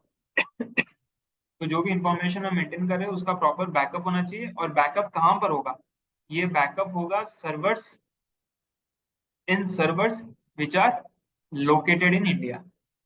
ठीक है, याद रखना बैकअप इंडिया में ही होगा, बैकअप जो है वो इंडियन सर्वर्स में ही होगा। ओके, तो this is servers located in India. तो बैकअप कहाँ पर होगा, जो सर्वर्स इंडिया में है वहीं पर हमें बैकअप रखना पड़ेगा। ठीक है, तो दिस आर बेसिक रूल्स। ठीक है, ये सब हम लोग को पता भी है, लाइक एवरी कंपनी जो है, और ये सब जनरल रूल्स है, इसमें कुछ ऐसा नथिंग, मतलब ऐसा कुछ है नहीं कि जो हमें लाइक अंडरस्टैंड करना है या जो हमें कुछ समझना है। ठीक है, दिस आर बहुत सिंपल रूल्स है। ठीक है, तो ये हो गया फाइव थिंग्स। ठीक है, अब इसमें एक चीज और है, ये अभी बेसिकली अमेंडमेंट हुआ, and this is a new thing. ठीक है, which is been brought from 1 April 2023। तो ये क्या है basically, this is nothing but feature of audit trail. तो ये जो फीचर है ऑडिट ट्रेल का, ये अभी एक नया फीचर है जो आया है। अभी क्या है मैं बताता हूँ। तो फर्स्ट ऑफ ऑल, तो पहले मैं रूल्स, मैं पहले तो मैं बताता हूँ कि रूल्स में क्या लिखा हुआ है। ठीक है, तो रूल्स में लिखा हुआ है कि जो भी कंपनीज, ठीक है याद रखना, जो भी companies who are maintaining their accounts on software, ठीक है, मतलब जो सॉफ्टवेयर में अपना अकाउंट्स को मेंटेन कर रहे हैं, ठीक है, उनके लिए, ठीक है, याद याद remember, it is only for them. तो उनके लिए they have to maintain an audit trail facility. उनके सॉफ्टवेयर में ये फीचर होना चाहिए, ऑडिट ट्रेल का फीचर। अगर आप टैली यूज कर रहे हो तो टैली में ये फीचर होना चाहिए, एसएपी यूज कर रहे हो तो एसएपी में ये फीचर होना चाहिए, अगर आप कोई और दूसरा सॉफ्टवेयर यूज कर रहे हो तो ये फीचर होना ही चाहिए। This is mandatory, this is compulsory from FY 2023, this is compulsory, ठीक है, 23-24 के लिए कंपल्सरी है। तो जो भी कंपनीज अपना books of accounts accounting software maintain करते हैं, they must have this audit trail feature, ठीक है। अब इस फीचर में होता क्या है, ईच एंड एवरी मतलब it will have a auditor feature which will record each and every transaction. तो ईच एंड एवरी ट्रांजेक्शन जो हम रिकॉर्ड कर रहे हैं उसका एक ट्रेल होगा software. And second is it must create a edit log, ठीक है, ये मैं लिख देता हूँ। अगर कोई भी मतलब जैसे जैसे हम ट्रांजेक्शन रिकॉर्ड करते जाएंगे उसका एक ट्रेल क्रिएट होते जाएगा, ठीक है। एंड सेकंड, अगर कोई भी ट्रांजेक्शन में चेंजेस हम कर रहे हैं, if you are making any change in any transaction, ठीक है, तो उसका एक और एडिट लॉग भी क्रिएट होगा at same point of time. तो ये एडिट लॉग बेसिकली होता क्या है, तो बेसिकली इसमें तीन चीज होता है कि एक तो क्या है कि when this change has been made, okay, मतलब कब ये चेंज हुआ, सबसे पहला। दूसरा चीज क्या है कि by whom it is made, मतलब who is the responsible person जिसने चेंज किया, ठीक है। एंड थर्ड इज योर, तो थर्ड हमारा क्या है basically, just wait a second, ठीक है। तो ये थर्ड पॉइंट है कि नेचर ऑफ चेंज।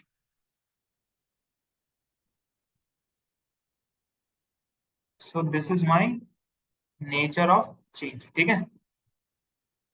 तो ऑडिट ट्रेल सॉफ्टवेयर बेसिकली करता क्या है, इट रिकॉर्ड्स, मतलब वो क्या करता है, इट गिव्स इट मतलब keeps a trail of each and every transaction recorded, ठीक है। जैसे जैसे आप ट्रांजेक्शन रिकॉर्ड करते रहोगे उसका एक ट्रेल रिकॉर्ड होते जाएगा, प्लस अगर जो भी चेंजेस करते हो उसका एक एडिट लॉग भी क्रिएट होते जाएगा। और बेसिकली उस एडिट लॉग में होता क्या है कि कब ये चेंज हुआ, किसने किया, and what is the nature of change, ठीक है। तो ये ऑडिट ट्रेल बेसिकली होता है कि, मैं बताता हूँ, मतलब companies what they do, they transactions को वो रिकॉर्ड करते हैं। तो दिस ऑडिट ट्रेल इंश्योर करता है कि ये जो ट्रांजेक्शंस है they are recorded in a sequential manner, मतलब they are recorded in a chronological order. And इस ऑडिट ट्रेल में सब कुछ रहता है, लाइक जैसे जैसे एक ट्रांजेक्शन में रिकॉर्ड करूंगा ना, मतलब एक तो उस ट्रांजेक्शन का डिटेल रहेगा, प्लस उस क्या क्या उस ट्रांजेक्शन से क्या क्या अकाउंट्स अफेक्ट हो रहा है, मेरा इम्पैक्ट हो रहा है, वो भी ऑडिट ट्रेल में रहता है। प्लस अगर मेरे को कोई सोर्स डॉक्यूमेंट जानना है कोई भी ट्रांजेक्शन का, तो वो भी मेरे को ऑडिट ट्रेल में मिल जाता है, ठीक है। तो ऑडिट ट्रेल बहुत इंपॉर्टेंट है। मतलब कोई भी सोर्स डॉक्यूमेंट जानना है कोई भी ट्रांजेक्शन का, तो वो मेरे को ऑडिट ट्रेल से मिल जाएगा। And this feature is there in the software, ठीक है। आजकल जो भी सॉफ्टवेयर वगैरह आता है उसमें ये फीचर्स रहता ही रहता है। एंड थर्ड थिंग, और एक चीज मैं आपको बता देता हूँ कि ये जो ऑडिट ट्रेल है it should be permanently enabled, okay, मतलब throughout the financial year it should be enabled, मतलब at any point of time it shall not be disabled. ये मतलब ये जो ऑडिट ट्रेल है ये it will remain enabled for the entire financial year, so nobody can nobody, like nobody should have the access to disable it, ठीक है। तो ये आप, तो this is the responsibility of the management.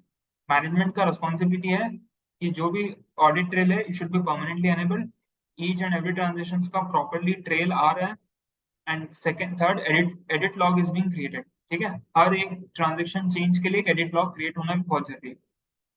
ये जो तीन चीजें ये हमारा ऑडिट ट्रेल में कवर्ड है, ठीक है। एंड इसमें एक चीज मैं और बता देता हूँ आपको, दो it's not covered in books of accounts, ये एक चीज आपको याद रखना है, दिस ऑडिट ट्रेल जो होता है ना, this is also covered in audit report.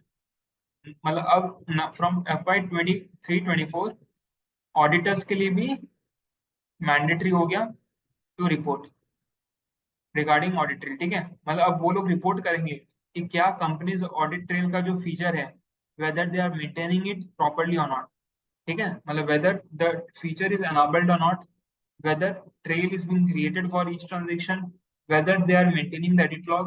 तो ये सब ऑडिट रिपोर्ट का भी पार्ट, मतलब auditor is required to comment, मतलब अब ऑडिटर के लिए कंपल्सरी हो गया कि to comment on this things, ठीक है, for those companies who are maintaining their books in accounting software, ठीक है।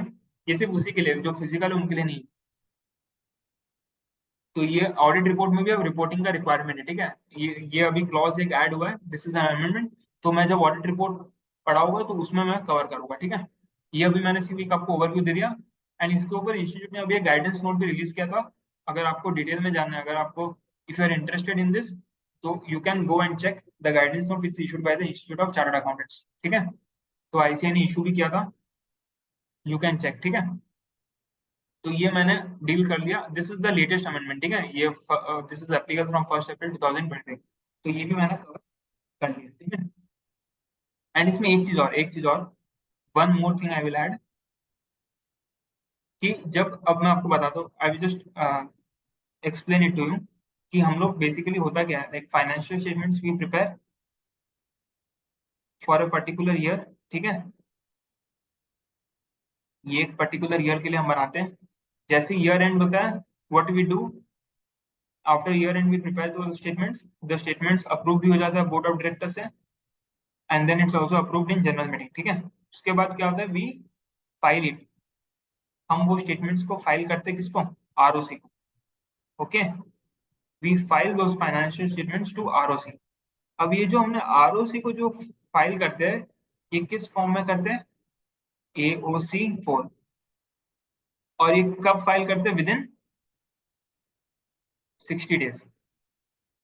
60 डेज कहाँ से, sorry it's not 60 days, sorry this is 30 days, okay. 60 days कोई और टाइम लिमिट है। तो AOC 4 हम फाइल करते हैं with in a period of 30 days. और ये कहाँ से होता है, from the date of AGM, okay. तो जब AGM मेरा कंक्लूड होता है, वहां से हम लोग with in a period of 30 days भी, ओके। तो दिस इज इम्पोर्टेंट, ये चीज आपको याद रखना पड़ेगा कि ये जो एओसी हम मतलब बेसिकली फाइनेंशियल हम फाइल करते हैं इन एओसी फॉर्म, ठीक है। ये एक फॉर्मेट है जो आप चेक कर सकते हो फ्रॉम आर, मतलब आप मिनिस्ट्री ऑफ कॉर्पोरेट ऑफिस में जाओगे तो वहां पर आपको ये फॉर्म भी मिल जाएगा, यू कैन चेक कि हमें क्या क्या बनाना पड़ता है, ठीक है। तो ये हम फाइल करते हैं AOC 4 में, ठीक है। टाइमलाइन आप एक बार चेक कर लेना, आई एम मतलब आइदर 30 डेज या 60 डेज है, you can go and check it, okay. तो अब इसमें क्या होता है ना, मेरा पर्पस क्या है ये मैं बताता हूँ, why I am explaining this. यहाँ पर टाइमलाइन मैटर नहीं करता, एक्सप्लेनेशन मैं यहाँ पर ये जो AOC 4 हम फाइल करते हैं ना, इसमें एक, अब इसमें ना हम लोग को जो हमने मेंटेन किया है books of accounts accounting software में ना, उसका डिटेल यहाँ पर देना पड़ता है। डिटेल क्या देना पड़ता है, मैं बता देता हूँ। एक तो वहां पर देना पड़ता है नेम ऑफ सर्विस प्रोवाइडर, मतलब जिसका सॉफ्टवेयर हम यूज कर रहे हैं उसका नेम देना पड़ता है। सेकंड, IP एड्रेस, वो भी हमें इंटीमेट करना पड़ता है। And third is location, okay. तो name of service provider, IP address, and third is your location, ठीक है। ये तीन चीज हमें इंटीमेट करना पड़ता है आरओसी को। एंड अगर इफ दिस इज, अगर हम लोग सर्वर्स में मेंटेन करते हैं, ठीक है, अगर सर्वर में है तो, अगर क्लाउड में मेंटेन करते हैं, ठीक है, if we maintain on cloud, तो क्लाउड अगर में अगर मेंटेन करते हैं then we will only give address. तो उस केस में वो नेम लोकेशन कुछ नहीं, सिर्फ और सिर्फ एड्रेस दे देंगे। एड्रेस मीन्स जो वेब एड्रेस होता है जिसको हम URL वगैरह बोलते हैं, तो वो चीज हम लोग इंटीमेट कर सकते हैं, ठीक है। तो अगर सर्वर में है तो पूरा डिटेल देना पड़ेगा, name of service provider, IP address and उसका लोकेशन। और अगर क्लाउड में है तो सिर्फ एड्रेस, वेब एड्रेस, ठीक है। तो ये हो गया पूरा फाइनेंस, मतलब this is about your electronic form, ठीक है। जो इलेक्ट्रॉनिक फॉर्म में हमें बुक्स ऑफ अकाउंट्स मेंटेन करना करना पड़ता है, उसके बारे में, ठीक है। तो ये मैंने पूरा कवर कर लिया, ठीक है, कि एक तो किसके सॉफ्टवेयर में मेंटेन करना है और इसका रूल्स आपको देखना है, एंड ऑडिट ट्रेल का जो फैसिलिटी है वो भी मैंने आपको एक्सप्लेन कर दिया। एंड सेकंड, जो हम एओसी फॉर फाइल करते हैं वो भी हम उसमें क्या क्या क्या क्या हमें एक्सप्लेनेशन देना पड़ता है वो भी मैंने आपको बता दिया, ठीक है। एंड दिस इज मैंडेटरी, याद रखना, कंपनीज वो are maintaining in accounting software उनके लिए तो मैंडेटरी, ठीक है। अब देखो एक चीज था यहाँ पर हमने, ये देखो ये जो ब्रांचेस है आउटसाइड इंडिया उसके बारे में अब हम लोग हमने यही डिस्कस किया था कि वो क्वार्टरली दे कैन सेंड, ठीक है। अब इस रुको एक सेकंड। तो अभी तक हमने ये सब चीज डिस्कस कर लिया, ठीक है। पहले हमने डिस्कस किया था ब्रांचेस के बारे में, कहाँ पर रखना चाहिए, सेकंड ब्रांचेस के बारे में, फिर थर्ड अकाउंटिंग सॉफ्टवेयर, ठीक है। Now moving on to next thing. अब मोस्टली सेक्शन इज ओवर, ठीक है। अब इसमें बस कुछ कुछ थ्योरेटिकल पॉइंट्स है जो मैं तो आपको बता दूंगा, ठीक है। तो अगर ब्रांच ऑफिस का तो मैंने बताया था, अगर इन इंडिया आउटसाइड इंडिया उनको समराइज रिटर्न देना है, और अगर कोई ब्रांच ऑफिस आउटसाइड इंडिया है तो they have to send summarise returns periodically, ठीक है। अब now moving on to the next subsection जो है मेरा इंस्पेक्शन, ठीक है। तो ये इंस्पेक्शन वाला चीज क्या है ये भी मैं आपको बता देता हूँ, बहुत सिंपल है ये भी, there is nothing special in this, ठीक है। तो ये जो इंस्पेक्शन है,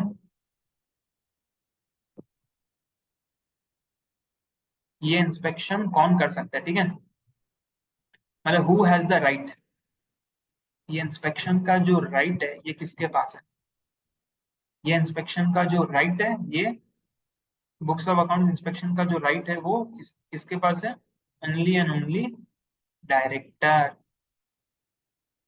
सिर्फ और सिर्फ डायरेक्टर्स के पास ही वो राइट है, ठीक है। एनी डायरेक्टर, याद रखना, एनी डायरेक्टर, ठीक है। एनी डायरेक्टर मतलब इट कैन बी एग्जीक्यूटिव, वो टाइप्स ऑफ डायरेक्टर जो है दैट वो आपका, उसके लिए मैं एक डिफरेंट वीडियो बना दूंगा, ठीक है।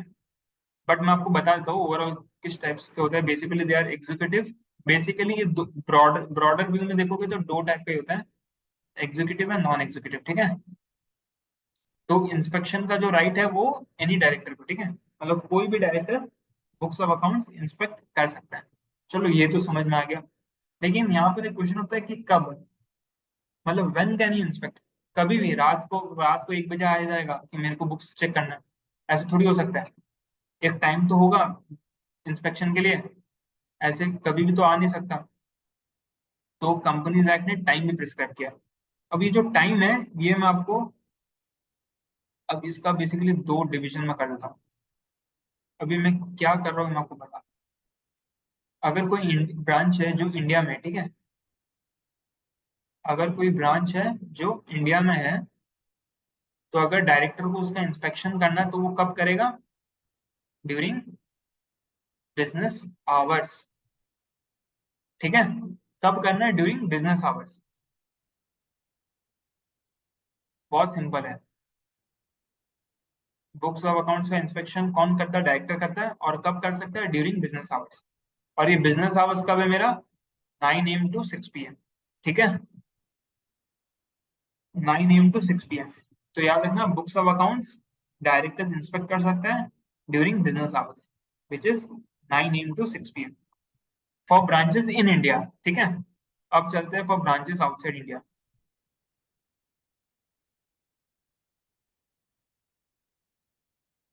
अब ब्रांचेस आउटसाइड इंडिया का क्या है बताओ, इसमें आप थोड़ा एक्सप्लेनेशन है, ठीक है, हालांकि this is also purely theoretical, मतलब एग्जाम पॉइंट ऑफ व्यू से इतना रेलेवेंट भी नहीं है, एंड आपको सिर्फ बस आपको सिर्फ बस इसको मतलब समझना और कुछ नहीं, बहुत सिंपल है ये भी। तो अब इसमें होता क्या है कि अगर कोई भी इंफॉर्मेशन आउटसाइड इंडिया, तो इसमें सबसे पहले तुमने देखा था, अगर ब्रांच इंडिया के बाहर है तो वो लोग अपना रिटर्न क्वार्टरली भेजेंगे, वो तो हमने देखा था। अब तो वो तो अपने रिटर्न क्वार्टरली भेजते हैं, डायरेक्टर कैन चेक। लेकिन अगर डायरेक्टर को कोई स्पेशल इंफॉर्मेशन चाहिए, मतलब कोई ऐसा इंफॉर्मेशन चाहिए जो रिटर्न में है ही नहीं, तब तब क्या होगा, ब्रांच इंडिया के बाहर है, डायरेक्टर को चाहिए कोई स्पेशल इंफॉर्मेशन, तो डायरेक्टर क्या करेगा, डायरेक्टर थोड़ी ना फ्लाइट पकड़ के चला जाएगा, कोई तो प्रोविजन होगा कंपनीज एक्ट में। तो क्या प्रोविजन है अब वो डिस्कस करते हैं, ठीक है। अब डायरेक्टर के लिए पॉसिबल थोड़ी है कि वो फ्लाइट लेके जाएगा, वो भी क्यों, सिर्फ एक इन्फॉर्मेशन चेक करने के लिए, वो भी बाहर, वैसे तो होगा नहीं। तो इसका जो प्रोविजन है वो क्या है वो मैं बताता हूँ। तो कोई भी ठीक है, याद है ना, ये बेसिकली याद है ना, कोई भी स्पेशल इंफॉर्मेशन जो डायरेक्टर को चाहिए, ठीक है, तो इसमें डायरेक्टर क्या करेगा बेसिकली, सबसे पहले वो क्या करेगा, मैं इसका स्टेप वाइज आपको बताता हूँ। सबसे पहले वो रिक्वेस्ट फर्निश करेगा। First thing which he will do is he will furnish a request. क्या रिक्वेस्ट फर्निश करेगा? To the company. डायरेक्टर क्या करेगा? रिक्वेस्ट फर्निश करेगा कंपनी को कि मेरे को ये इंफॉर्मेशन चाहिए, आप मुझे ये इंफॉर्मेशन ला के दो। वो अपना एक लेटर बनाएगा, वो ईमेल भी कर सकता है, फिजिकली भी दे सकता है, कैसे भी दे सकता है, ठीक है। उसका वो सिर्फ और सिर्फ रिक्वेस्ट फर्निश करेगा कंपनी को कि, और वो उसमें क्या एक्सप्लेन करेगा, मतलब ये जो रिक्वेस्ट है, इस रिक्वेस्ट में वो क्या मांगेगा, मांगेगा ना इन्फॉर्मेशन तो मांगेगा। अब उसमें मतलब इन्फॉर्मेशन में क्या मांग सकता है वो, तो सबसे इम्पोर्टेंट वो पूरा डिटेल बोलेगा, मतलब he will provide full detail. Director पूरा डिटेल में बताएगा कि मुझे इस टाइप का इंफॉर्मेशन चाहिए, इस नेचर का इंफॉर्मेशन चाहिए, ठीक है, और इस एक्सटेंट तक मुझे इंफॉर्मेशन चाहिए। मतलब पूरा डिटेल, ऐसा नहीं है कि सिर्फ जनरल में लिख देगा, नहीं, पूरा प्रॉपर डिटेल वो बताएगा। तो ही जाके कंपनी वो request they will go on, ठीक है, they will take his request, they will accept his request. तो वो रिक्वेस्ट फर्निश करेगा, उसमें इंफॉर्मेशन का फुल डिटेल होगा, ठीक है। ऐसा नहीं कि कोई हाफ हार्टेड इंफॉर्मेशन वो रिक्वेस्ट प्रोवाइड नहीं है, you have to provide complete detail of the information which he wants. उसका रिक्वेस्ट वो देगा, प्रॉपर डिटेल मैनर में देगा कि मुझे इस टाइप का इंफॉर्मेशन चाहिए, और इस एक्सटेंट तक का इंफॉर्मेशन चाहिए, और इस नेचर का चाहिए। And second, period. पीरियड भी बहुत इंपॉर्टेंट है, ठीक है। ये पीरियड का इंफॉर्मेशन मुझे चाहिए, और ये पूरा डिटेल, ये दो चीज वो लिख के देगा। डायरेक्टर कंपनी को लिख के देगा कि full detail and for which period. It can B yearly, it can B 6 months, और कोई स्पेसिफिक पॉइंट ऑफ टाइम का चाहिए तो वो भी वो लिख देगा कि इस दिन का मेरे को चाहिए, या इस हफ्ते का चाहिए, या इस क्वार्टर का चाहिए, ठीक है। तो यहाँ पर डायरेक्टर क्या करेगा, सबसे पहले अगर उसको कोई भी इंफॉर्मेशन चाहिए तो वो रिक्वेस्ट फर्निश करेगा। उस रिक्वेस्ट में उसको इस इंफॉर्मेशन का डिटेल प्लस किस पीरियड का इंफॉर्मेशन चाहिए वो उसको देना पड़ेगा, ठीक है। ये है मेरा first step. Now coming on to second. अब कम वो रिक्वेस्ट फर्निश किया, company will receive that request. अब कंपनी क्या करेगा, कंपनी को भी तो कुछ करना पड़ेगा ना। तो कंपनी क्या करेगा, कंपनी विल प्रोड्यूस। अब कंपनी ये इंफॉर्मेशन, वो रिक्वेस्ट उसको एक्सेप्ट करेगा, और अगर कंपनी को कुछ और भी चाहिए, फर्दर इन्फॉर्मेशन चाहिए, तो they can ask from the director, ठीक है।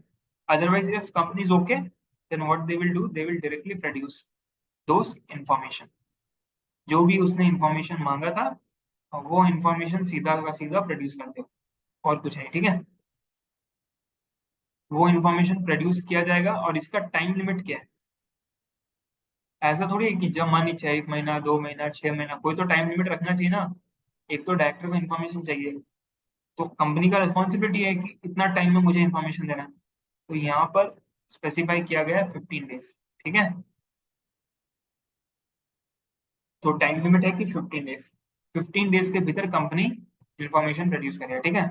और 15 डेज कहाँ से, मैं इसको शॉर्ट में लिख रहा हूँ, from the date of receipt, ठीक है, DOR, from the date of receipt of such request. Date of receipt of request, जिस दिन कंपनी रिक्वेस्ट रिसीव करता है वहां से 15 दिन के भीतर भीतर वो सब इंफॉर्मेशन जो डायरेक्टर मांगता है वो देना ही पड़ेगा, ठीक है। बहुत सिंपल प्रोविजन है, कुछ नहीं है।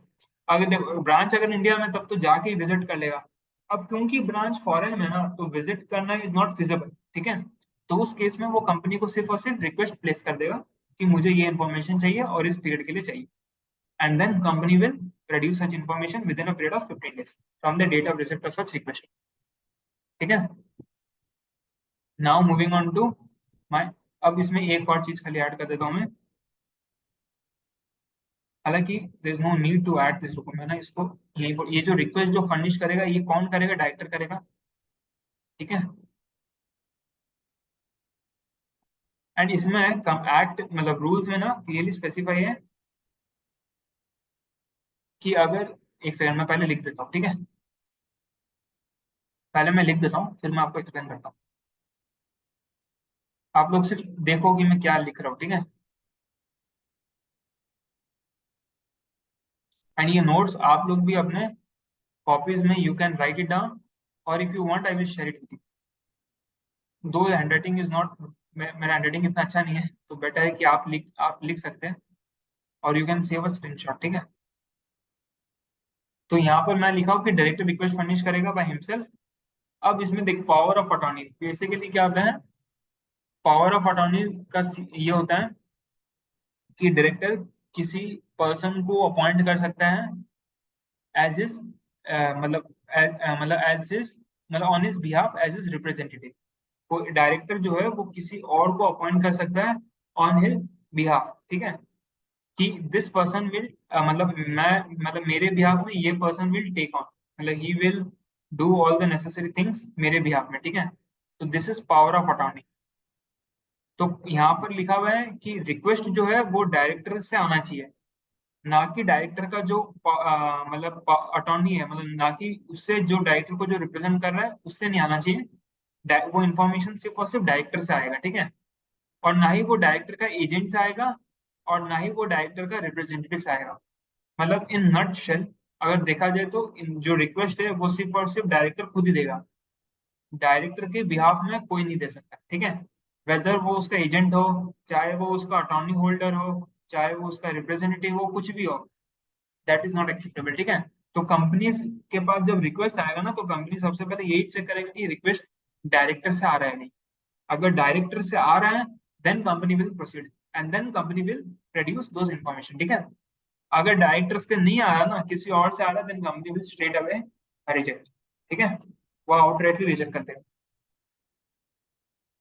ठीक है। और ये दिस इज द राइट, मतलब देखो यहाँ पर डायरेक्टर के पास राइट है कि वो इंस्पेक्शन के लिए जा सकते हैं, एंड कंपनीज के लिए भी राइट है कि कंपनी तभी जाके, मतलब कंपनी इंफॉर्मेशन तभी प्रोड्यूस करेगा जब वो रिक्वेस्ट डायरेक्टर से आ रहा है, ना कि किसी और से, ठीक है।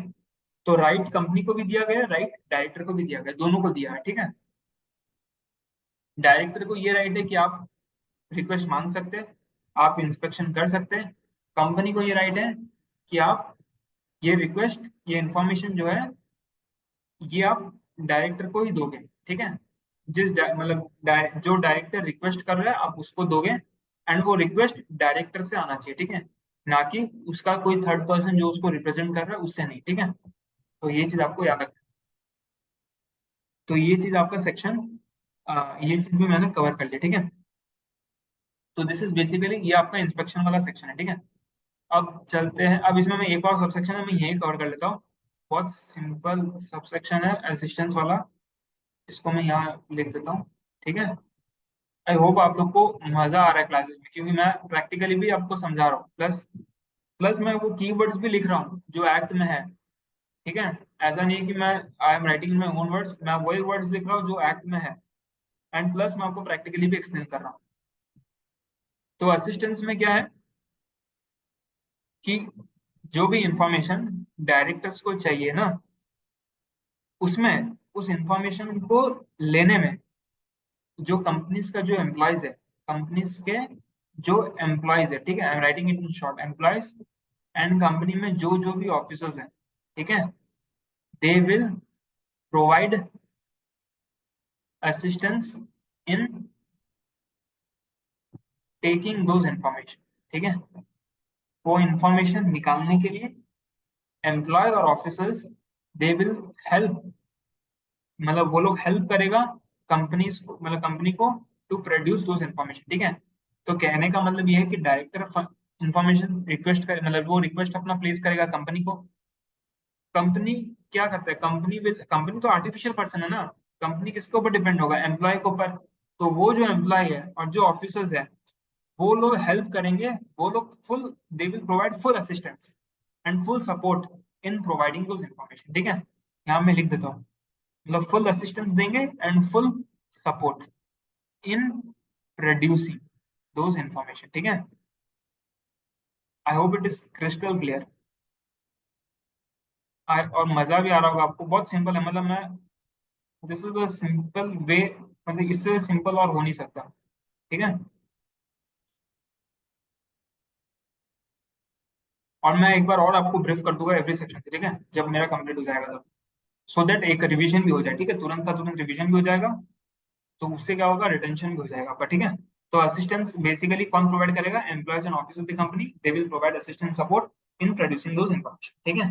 डन, ये सेक्शन भी मैंने कवर कर लिया, ये सब सेक्शन भी मैंने कवर कर लिया, ओके। अब चलते एक और न्यू सब सेक्शन के ऊपर, ठीक है। तो this is basically your last, ये लास्ट है, ठीक है। I hope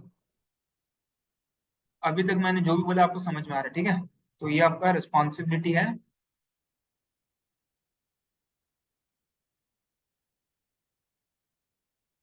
this is your last submission, responsibility, मतलब who are the persons who are responsible to person responsible to comply, comply क्या, comply with section 128। तो कौन कौन पर्सन रिस्पॉन्सिबल है to comply with this section 128, मतलब books of accounts should, मतलब books of accounts branches में होना चाहिए, बुक्स ऑफ अकाउंट्स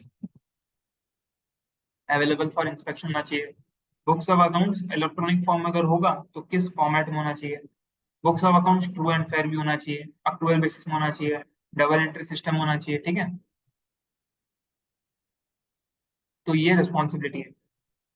तो रिस्पॉन्सिबिलिटी में अब यहाँ पर कौन कौन पर्सन रिस्पॉन्सिबल है मैं पहले वो बताता हूँ, ठीक है। तो इसमें basically there will be majorly three है, देर आर फोर, ओके। तो first is your MD, managing director. Managing director जो है वो तो रिस्पॉन्सिबल पर्सन है ही, क्योंकि ही इज एन एग्जीक्यूटिव। देख मैं बताता हूँ यहीं पर, मैं आपको बताता हूँ कि he is executive director, WTD whole time director, ये भी एक एग्जीक्यूटिव डायरेक्टर, ठीक है। अब ये क्या होता है, एमडी WTD क्या होता है, वो मैं आपको डिफरेंट सेक्शन में एक्सप्लेन, मतलब I will cover in a different video, ठीक है। एंड हो सकता है मैं नेक्स्ट वीडियो इसी के ऊपर ले आऊँ, ठीक है, कि डिफरेंट टाइप्स ऑफ डायरेक्टर्स के ऊपर मैं ले आऊँ, हो सकता है ऐसा, ठीक है। तो एमडी बेसिकली क्या होता है, एग्जीक्यूटिव डायरेक्टर होता है, WTD भी आपका एग्जीक्यूटिव डायरेक्टर होता है। Then coming to third, CFO। CFO is a designated person, ठीक है। तो CFO जो है वो आपका एक डेजिग्नेटेड पर्सन होता है, मतलब any person can be designated as a CFO, ठीक है, ओके। कोई भी डेजिग्नेटेड पर्सन CFO हो सकता है, ठीक है। मतलब बेसिकली क्या है, लाइक बोर्ड, मतलब CFO लाइक इट्स, CFO क्या होता है, की मैनेजिंग पर्सन होता है। तो बोर्ड जो होता है वो उसका अपॉइंटमेंट करता है, ठीक है। उसकी इसका भी रेस्पेक्टिव सेक्शन है कि कैसा अपॉइंटमेंट होगा क्या नहीं, बट अभी हम लोग सिर्फ इतना ही बार समझ रहे हैं कि कौन कौन रिस्पॉन्सिबल, ठीक है। तो तीन आपको याद रखना है, you keep it in a brain, ठीक है। MD WTD CFO, MD WTD CFO, MD and WTD are executive director and then CFO, ठीक है। तो तीन directors, MD WTD and CFO, और या फिर आप इसको ऐसे भी याद रख सकते हैं, executive director and CFO, executive director and CFO, ठीक है। And fourth is any other person as charged by the board, charge भी बोल सकते हो आप, ऑथराइज भी बोल सकते हो, कुछ भी बोल सकते हो, ठीक है, as charged by the board. तो ये हो गया हमारा फोर्थ पर्सन। तो यहाँ पर याद रखना कोई भी हो सकता है as charge by the board, ठीक है, मतलब बोर्ड ऑफ डायरेक्टर्स ये रिस्पॉन्सिबिलिटी किसी को भी दे सकता है, ठीक है, किसी और को भी, other than MD, other than WTD, other than CFO, किसी को भी दे सकता है, ठीक है। कोई भी स्टाफ को दे सकता है, कोई भी सिग्नेटरी को दे सकता है, या कोई भी दूसरा एम्प्लॉय को दे सकता है, ठीक है, या कोई मैनेजर को दे सकता है, ठीक है, किसी को भी दे सकता है। And it can be even, जैसे CA को भी दे सकता है और CS को भी दे सकता है, किसी को भी दे सकता है, ठीक है। तो but mainly this are the three person who are responsible, MD WTD CFO plus any other person as charge by board, ठीक है, आपको अच्छे से याद रखना है, MD executive director, CFO person charge by the board, ठीक है, और person authorise by the board, they are the person who are responsible. अब ये हो गया रिस्पॉन्सिबल। अब नॉन कंप्लायंस, ये हम लोग साथ में पढ़ रहे हैं, ठीक है, नॉन कंप्लायंस प्लस रिस्पॉन्सिबिलिटी। अगर कोई भी नॉन कंप्लायंस होता है सेक्शन का, तो उस केस में क्या होगा, तो उस केस में ये जो पर्सन है जो मैंने अभी तक डिस्कस किया है, this this four kind of one MD, second WTD, third is your CFO, fourth is the other person as such. This will be they ये जो persons है they will be liable to pay fine. इनके ऊपर लगेगा fine, ठीक है। अब ये लेकिन यहाँ पर इम्प्रिजनमेंट नहीं है, ठीक है, याद रखना इम्प्रिजनमेंट नहीं, ओनली फाइन, ठीक है। ऐसा नहीं कि जेल में ही बंद कर देंगे, ठीक है। फाइन है, कितना का है, देयर इज अ रेंज, ठीक है।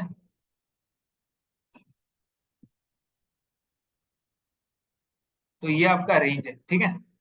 50,000 not less than 50,000, not more than 5, ये रेंज में फाइन इम्पोज किया जा सकता है, ठीक है। तो fine can be imposed between 50,000 to 5 lakh, ठीक है। तो ये रेंज याद रखना, अगर कोई भी नॉन कंप्लायंस होता है तो दिस पर्सन इनके ऊपर फाइन इम्पोज हो सकता है 50,000 टू 5 लाख, ठीक है, not less than 50,000, not more than 5 lakh, ठीक है। तो ये चीज आपको याद रखना है। ये हो गया हम लोग का, this is your last section, ठीक है। अब यहाँ पर एक सेक्शन आई थिंक मैं लेना भूल गया था, एक सेक्शन में कवर कर लेता हूँ, बहुत इंपॉर्टेंट सेक्शन है वो, ठीक है। वो सेक्शन में I don't know how I, कैसे मैं भूल गया, लेकिन चलो कोई नहीं, मैं भी लेता हूँ, ठीक है।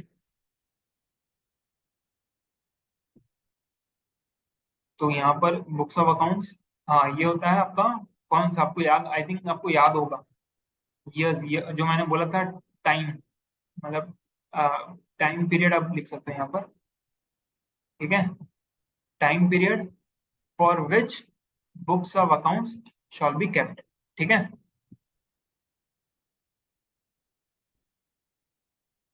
एक सेकेंड,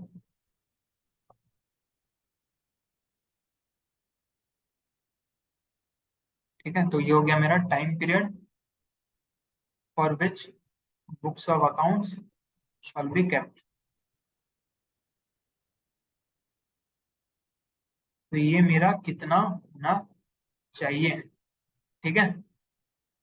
ये टाइम पीरियड ही हम लोग को यहाँ समझना है कि what should be the time period for which this books of account shall be kept, ठीक है। तो यहाँ पर आप स्पेसिफाई करते हैं बुक्स ऑफ अकाउंट्स मेंटेन करोगे for at least, okay, for at least preceding, एक second, for at least preceding, okay, preceding 8 financial years, मैं शॉर्ट में लिख रहा हूँ, ठीक है, 8 फाइनेंशियल ईयर। तो कम, तो टाइम पीरियड क्या है, बुक्स ऑफ अकाउंट्स आपको मेंटेन करना है फॉर एटलीस्ट 8 फाइनेंशियल ईयर, ठीक है। तो for at least 8 preceding financial years आपको मेंटेन करना है, इंक्लूडिंग वाउचर्स, ठीक है। यहाँ पर ये क्लैरिफिकेशन है, but obviously I have already said कि वाउचर्स वगैरह पार्ट एंड पार्सल है बुक्स ऑफ अकाउंट्स का, तो ऑब्वियसली दे उसको भी मेंटेन करना पड़ेगा, ठीक है। तो 8 फाइनेंशियल ईयर्स के लिए मेंटेन करने का, अब मैं इसको आपको एक्सप्लेन करता हूँ, ठीक है। तो फॉर एग्जांपल मेरा अभी फाइनेंशियल ईयर चल रहा है, लेट्स से 23-24, ठीक है। तो इसका बुक्स ऑफ अकाउंट्स जो है वो मुझे कब तक रखना पड़ेगा, I will keep that for a period of 8 financial years, ठीक है।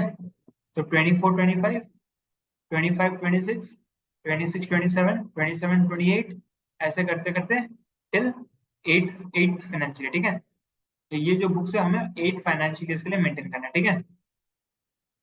ये आप इसको बैक वे में भी कैलकुलेट कर सकते हो, मतलब कैसे, ऊपर मान लो जैसे ये तो मैंने बता दिया कि इस साल का बुक्स ऑफ अकाउंट्स आपको 8 साल तक मेंटेन करना है, ठीक है। और या फिर आप इसको ऐसे भी समझ सकते हो कि जैसे मान लो मेरा टुडे, आज मेरा फाइनेंशियल ईयर क्या है, 23-24 चल रहा है अभी। तो आज के दिन ठीक है, मतलब for this year, for this entire year 23-24, इसके लिए मुझे, मतलब इस ईयर में मेरे पास किस ईयर का बुक्स ऑफ अकाउंट्स होगा, मतलब अगर मेरे पास कोई आता है 23-24 में, तो फॉर दिस फाइनेंशियल ईयर मेरे पास कितने पुराने फाइनेंशियल ईयर्स के बुक्स ऑफ अकाउंट्स में आज मेंटेन करके रखा हूँ। तो मेरे को पिछला 8 साल का जो भी बुक्स ऑफ अकाउंट्स है वो सब मेरे पास रहेगा। ठीक है, मतलब लास्ट 8 ईयर्स में जो जो भी बुक्स ऑफ अकाउंट्स मैंने मेंटेन किए वो सब इंक्लूडिंग फाइनेंशियल स्टेटमेंट्स। ठीक है, books of accounts plus financial statements. तो 23-24 अगर आज मतलब ऑन फॉर दिस ईयर 2024 में मेरे पास पिछले 8 ईयर्स का बुक्स ऑफ अकाउंट्स होगा। अब मेरे पास अगर मान लो कोई आता है और बोलता है मेरे को पिछले 10 साल का चाहिए, मतलब 2024 है, मेरे को लास्ट 10 ईयर का चाहिए, मीन्स मेरे को चाहिए 2013-14 का। तो 2013-14 का तो ऑब्वियसली मेरे पास नहीं रहेगा, तो दैट इज नॉट नेसेसरी। ठीक है, तो मैं सिर्फ और सिर्फ लास्ट 8 ईयर्स तक का मेंटेन करके रखूंगा। ठीक है, जैसे ही मेरा अब जैसे ही 24-25 होगा तो वो जो 8 ईयर था वो मेरा नलीफाई हो जाएगा। ठीक है, तो ऐसे like this time limit goes on. ठीक है, तो आपको सिर्फ ये याद रखना है कि books of account should be maintain for a period of 8, at least presiding 8 financial. ठीक है, आप इसको फॉरवर्ड वे में भी देख सकते हो, बैकवर्ड वे में भी देख सकते हो। ठीक है, जैसे अगर मैं आज बुक्स ऑफ अकाउंट मेंटेन करता हूँ 2024 का, तो मुझे 8 साल तक रखना पड़ेगा।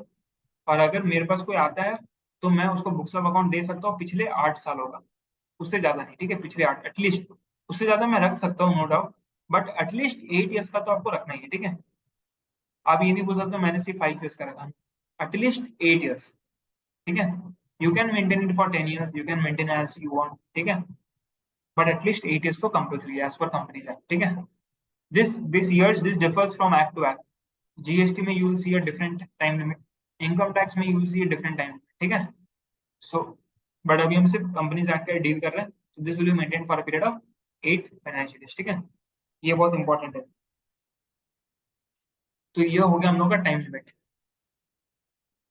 तो दिस इज मतलब ये हो गया पूरा बुक्स ऑफ अकाउंट, मैंने पूरा आपको बता दिया with act, with rules, with section, with subsection, with definition, explanation, सब कुछ, एवरीथिंग इज कवर्ड। ठीक है, अब इसको एक बार रिवाइज कर लेते हैं। एक बार आई विल रिवाइज, और मैं थोड़ा सा स्पीड मतलब आई विल रिवाइज इन फटाफट रिवाइज करूंगा थोड़ा फास्ट में, तो आप लोग जस्ट मेरे साथ बने रहिए। ठीक है, एंड गाइस आई होप आपको वीडियो अच्छा लग रहा है, क्योंकि I have tried my best कि मैं आपको एकदम सिंपल वे में एक्सप्लेन कर सकूं। ठीक है, और हैंड राइटिंग के लिए आई एम वो ऑफ हो सकता है, क्योंकि फर्स्ट टाइम है जो मैं रिकॉर्ड कर रहा हूँ, and it will keep on improving. ठीक है, and I will try to make notes also, कि मैं पहले से नोट्स बना के रखूँ, so that it looks simple and also looks interesting. ठीक है, एंड आपका कोई भी सजेशन, कोई भी फीडबैक हो, प्लीज गिव। ओके, तो आप चाहते हो if you want me to make a top मतलब separate video on any separate topic, कोई भी कंसेप्ट जो कंपनीज एक्ट रिलेटेड हो, तो आप प्लीज प्लीज मुझे बताइए, so that I will definitely make. ठीक है, कोई भी आपका डाउट है तो उसके ऊपर मैं जरूर वीडियो बनाऊंगा। ठीक है, तो अब हम लोग रिविजन कर लेते हैं फटाफट। ठीक है, तो सबसे पहले तो मैंने बुक्स ऑफ अकाउंट्स का एक्सप्लेनेशन दिया था, बेसिक एक्सप्लेनेशन की बुक्स ऑफ अकाउंट जनरली हम लोग क्या क्या सोचते हैं वो सब बताया था, journal, ledger, trial balance, balance sheet, SOPL, CFA, ये सब मैंने बता दिया था। ये सब बेसिकली क्या था, दिस आर जनरल थिंग्स। ठीक है, जो हम हमारे माइंड में आता है। ठीक है, अब आता है डेफिनेशन। डेफिनेशन मैंने क्या दिया था, डेफिनेशन मैंने दिए थे 4 money received and expanded along with matters, sale and purchases of goods and services, assets and liabilities and cost items। ठीक है, अब और इसको मैंने पूरा डिटेल में एक्सप्लेन किया था। ठीक है, ये मैंने पूरा डिटेल में एक्सप्लेन किया था कि इसमें मनी रिसीव्ड एक्सपेंड में आपका क्या है, cash, cash in hand, cash in bank. Sales and purchase में you will have sales register, you will have purchase register. Assets and liabilities में यू विल हैव क्या, नॉन करेंट एसेट्स का register, current assets का register, and liabilities में non current का। ठीक है, example क्या था मैंने बताया था, पीपी हो सकता है, स्टॉक रजिस्टर, डेटर्स का रजिस्टर, ट्रेड पेबल्स, बोरिंग्स, ये सब का रजिस्टर्स या स्टेटमेंट्स हम लोग मेंटेन कर सकते हैं। ठीक है, इसके अलावा कोई भी और फाइनेंशियल स्टेटमेंट, कोई भी और अगर एसेट लायबिलिटी हो, वी वी शुड मेंटेन। ठीक है, उसका भी हमें रजिस्टर मेंटेन रखना चाहिए। ठीक है, और रजिस्टर याद रखना डिटेल्ड में होगा। ठीक है, मतलब क्वालिटेटिव इंफॉर्मेशन भी होगा, क्वांटिटेटिव भी होगा। ठीक है, सपोर्टिंग डॉक्यूमेंट्स होगा, इनवॉइसेस होगा, सब कुछ होगा। ठीक है, ऐसा नहीं है कि सिर्फ फिगर लिख के छोड़ दिया, नहीं, एवरीथिंग, डेट, फिगर, डेट होगा, अमाउंट होगा, डिस्क्रिप्शन होगा, और फिर उस ट्रांजेक्शन का पूरा नेचर, वो पूरा डिटेल, वो सब कुछ लिखा जाएगा। ठीक है, प्लस उसका जो सपोर्टिंग डॉक्यूमेंट्स है सब कुछ, वो हमने पढ़ा था उसमें। ठीक है, और फिर आपका कॉस्ट आइटम्स, कॉस्ट आइटम मतलब direct material, direct labour, overhead, ये सब के बारे में भी आपको, आपका इसको भी आपको बुक्स मेंटेन करना पड़ेगा। ठीक है, और ये फिर मैंने बताया था कि पीएल में कैसे कैसे वो लाइन आइटम्स होता है, उससे related basically books of accounts वही है, मतलब जो हम फाइनेंशियल में जो लाइन आइटम्स है ना, उस लाइन आइटम्स फाइनेंशियल स्टेटमेंट्स में लाने के लिए वो फाइनेंशियल स्टेटमेंट में लाइन आइटम्स आएगा कैसे? तो वो आता है बुक्स ऑफ अकाउंट से। तो उसका जो भी जर्नल एंट्री, जो भी लेजर्स एंट्री, जो भी रिपोर्ट्स, जो भी रेशियोज मेंटेन करते हैं, उसी के बेसिस में तो फाइनेंशियल स्टेटमेंट बनता है ना, रैंडमली तो बनता नहीं है। ठीक है, तो दिस आर माई, तो ये सब मेरा सब, तो this are my books of accounts. ठीक है, तो vouchers, invoices, contracts, minutes book, ठीक है, बोर्ड वाला या जनरल मीटिंग वाला, और प्लस जो फॉर्म्स वगैरह फाइल करते हैं, ठीक है, सब कुछ, मतलब everything is covered in books of accounts. ठीक है, सारा रजिस्टर्स आ जाएगा, सारा रिपोर्ट्स आ जाएगा, सारा स्टेटमेंट्स आ जाएगा, सब कुछ। ठीक है, तो जो जो चीज नेसेसरी है for preparing of financial statements, वो सब कुछ आ जाएगा। ठीक है, इवन हाँ, जो जो नेसेसरी है वो आ जाएगा, प्लस उसका जो सपोर्टिंग डॉक्यूमेंट्स है वो भी आ जाएगा। ठीक है, मिनट्स एंड ऑल भी बहुत नेसेसरी है, फॉर्म्स एंड ऑल भी नेसेसरी है, तो वो सब भी आपका बुक्स ऑफ अकाउंट्स का पार्ट है। ठीक है, तो इसमें आपका तो ये हो गया आपका बुक्स ऑफ अकाउंट्स का definition. Now coming on to, अब ये मैंने बताया था कि हाउ विल डू। ठीक है, बुक्स ऑफ अकाउंट्स कहाँ रखा जाएगा, ब्रांचेस का इंस्पेक्शन असिस्टेंस कितने सालों तक रखा जाएगा, और कौन कौन रिस्पॉन्सिबल पर्सन है। ठीक है, तो सबसे पहले मैंने बताया था कि बुक्स ऑफ अकाउंट्स कहाँ पर रखा जाएगा। ठीक है, तो बुक्स ऑफ अकाउंट्स सारा कंपनी इंक्लूडिंग फॉरेन कंपनी के लिए जो सिर्फ इंडियन बिजनेस है।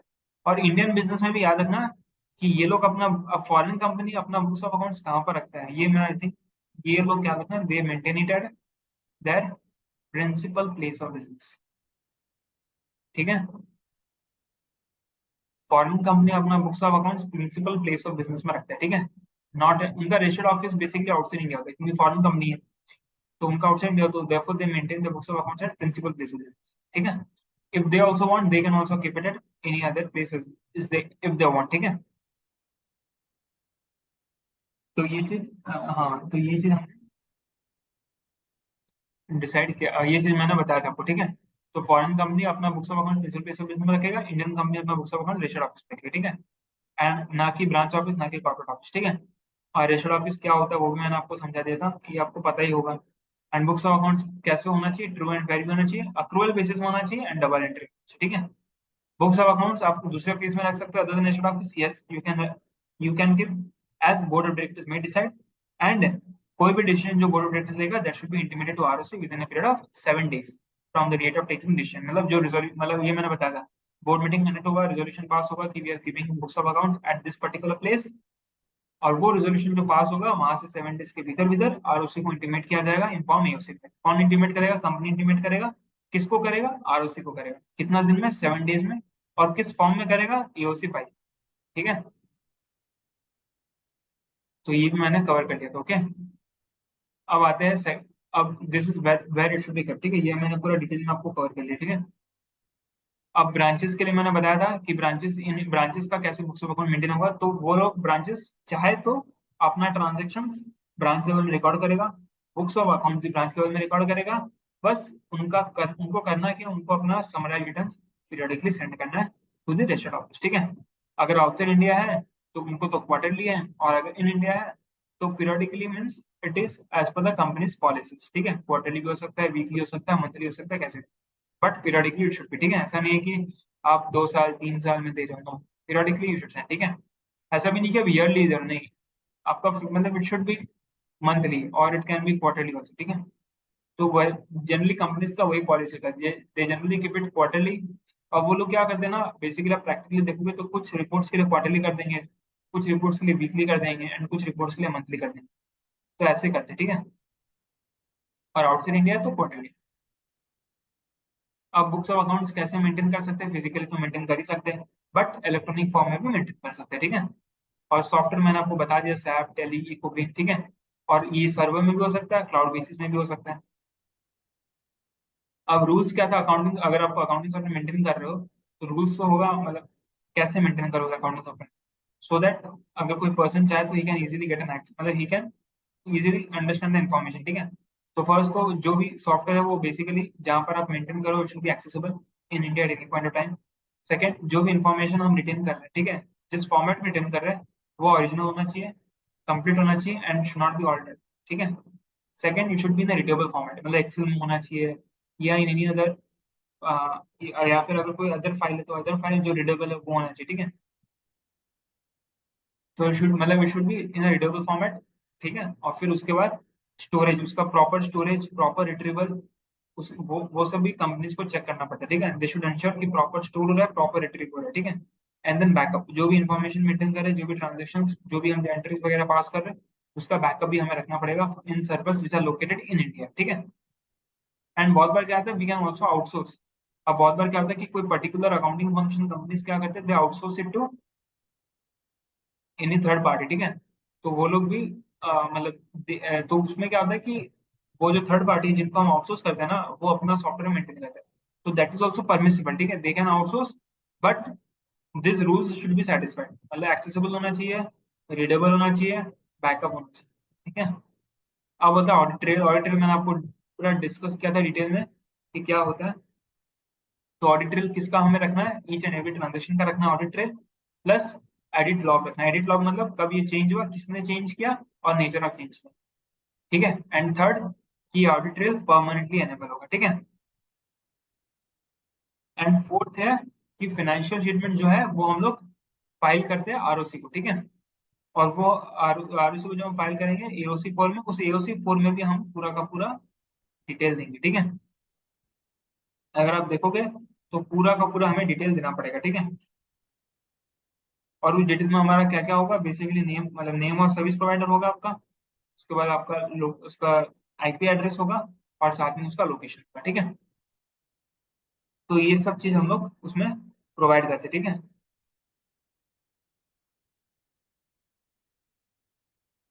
अब उसके बाद हम लोग चलते हैं नेक्स्ट चीज में, ओके।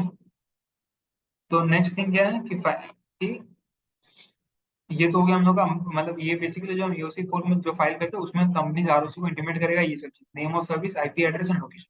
एंड अगर क्लाउड में होगा तो हम उसका एड्रेस उसको मेंशन कर देंगे, ठीक है। अब चलते हैं हम लोग, हाँ अब चलते हैं हम लोग next.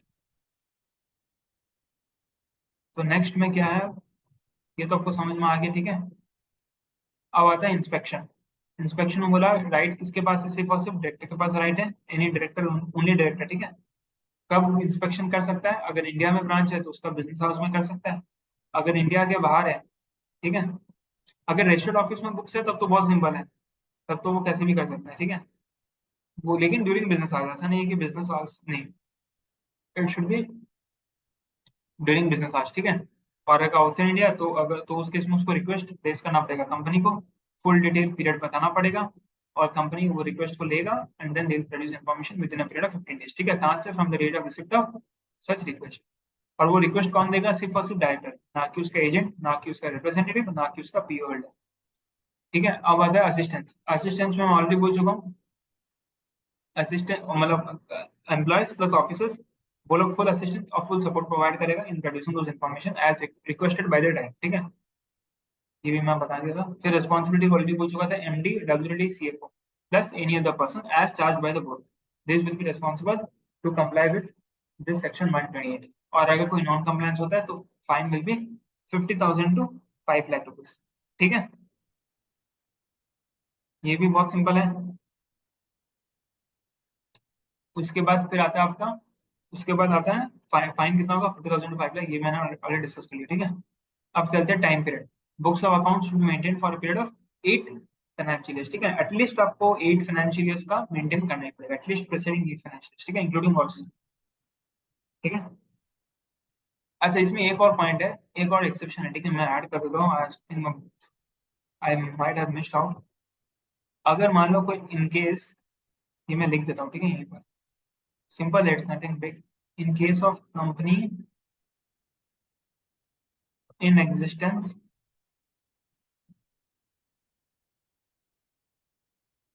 For less than 8 years,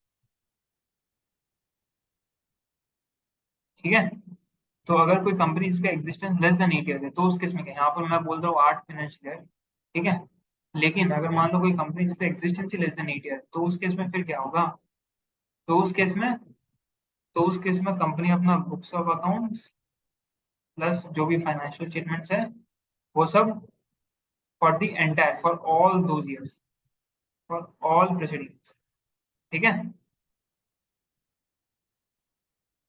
तो for all presiding financial years company को मेंटेन करके रखना पड़ेगा, ठीक है, अगर लेस देन 8 इयर्स है तो सारा preceding years। अगर if the company is in existence for more than 8 years तो उस केस में एटलीस्ट 8 इयर्स, और अगर एग्जिस्टेंस लेस देन 8 इयर्स है तो फॉर ऑल द प्रीसीडिंग्स। ठीक है, इसका मतलब इनकरेक्ट एटलीस्ट 8 इयर्स तक तो बुक्स ऑफ अकाउंट्स आपको मेंटेन करना पड़ेगा। ठीक है, for at least 8 preceding years you have to maintain your books of accounts plus financial statements. ठीक है, तो guys I hope it is clear. पूरा सेक्शन मैंने डील कर लिया with rules, with subsection, with explanation, सब कुछ मैंने कवर कर लिया। ठीक है, I hope it is very clear, आपको समझ में भी आ गया। Now it will be easy for you. ठीक है, आपको सिर्फ ये वीडियो देखना है, आप पूरा वीडियो देख लो, एक बार आप पूरा वीडियो देखो, देन अगर आपको रिवाइज करना हो तो जस्ट जो लास्ट का 10-15 मिनट जो मैंने रिवीजन किया आप बस वो देख लो, दैट्स मोर देन सफिशिएंट। ठीक है, तो ये एग्जाम पॉइंट ऑफ व्यू से दो सेक्शन इतना रेलेवेंट नहीं है from CA inter exam point of view, but academically और प्रैक्टिकली ये आपको पता होना चाहिए। ठीक है, ये एक जनरल थिंग है जो आपको जरूर पता होना चाहिए। आप ऑडिट वगैरह करते हो तो यू शुड नो, मतलब आपको इस चीजों के बारे में आपको पता होना चाहिए। इवन तो एग्जाम पॉइंट ऑफ व्यू से इतना इंपॉर्टेंट नहीं है, but you should be aware of this kind of मतलब दिस काइंड ऑफ प्रोविजंस। ठीक है, क्योंकि बहुत सारे प्रोविजंस है जो जनरल प्रोविजंस है जो एग्जाम पॉइंट ऑफ व्यू से इतना रेलेवेंट नहीं है, बट यू शुड नो। ठीक है,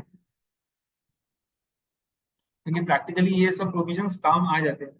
ठीक है, जब हम रियल लाइफ में हम ऑडिट करते हैं, या अगर हम कोई कंपनी में बुक्स ऑफ अकाउंट्स अगर कोई कंपनी में मेंटेन हो रहा है तो हमें एक आइडिया रहता है कि किस हिसाब से बुक्स ऑफ अकाउंट मेंटेन करना चाहिए। ठीक है, सो दैट ऑडिट करते वक्त भी हमारे लिए इजी हो जाए, क्योंकि अगर हमें प्रोविजंस याद होगा तो it's easy for us audit करने में भी। ठीक है, तो ये सब चीज़ आपको पता होना चाहिए। ठीक है, from academic point of view. ठीक है, so I hope it's clear to you. So guys for today the video I am ending it here, and I hope आपको वीडियो बहुत पसंद आया, आपको रिकॉर्डिंग बहुत पसंद आया, और आपका कोई भी सजेशन हो, कोई भी कमेंट्स हो, कोई भी फीडबैक हो, प्लीज दीजिए। ठीक है, एंड क्योंकि मैं चाहता हूँ कि आपका जो भी कंफ्यूजन हो, जो भी क्लैरिफिकेशन हो, वो मैं खुद क्लियर करूँ। ठीक है, so that I can come out with a detailed video on such topic. तो कोई भी टॉपिक अगर आपको लगता है आप प्लीज मुझे कमेंट सेक्शन में जरूर बताइए। ठीक है, and please share it with your friends so that उन्हें भी, so that they can also get an exposure to this all these recordings. ठीक है, so guys for today that's all. Okay, thank you and have a good day, and remember one thing, be healthy and follow a healthy diet and also maintain your fitness levels। ठीक है, और क्यों अभी I know अभी मई चल रहा है, exams must be going on, तो अब once your exams are over तो जो अपकमिंग मतलब जो नवंबर में एग्जाम देने हैं जो देंगे उनके लिए भी मैं बोल रहा हूँ कि मेंटेन, मतलब एक प्रॉपर रूटीन मेंटेन कीजिए, और उसको डिसिप्लिन, मतलब इंपॉर्टेंट थिंग इज डिसिप्लिन, तो उस डिसिप्लिन वे में आपको फॉलो करना है अपना रूटीन को। ठीक है, so guys I hope it's clear, so thank you and have a great day, bye.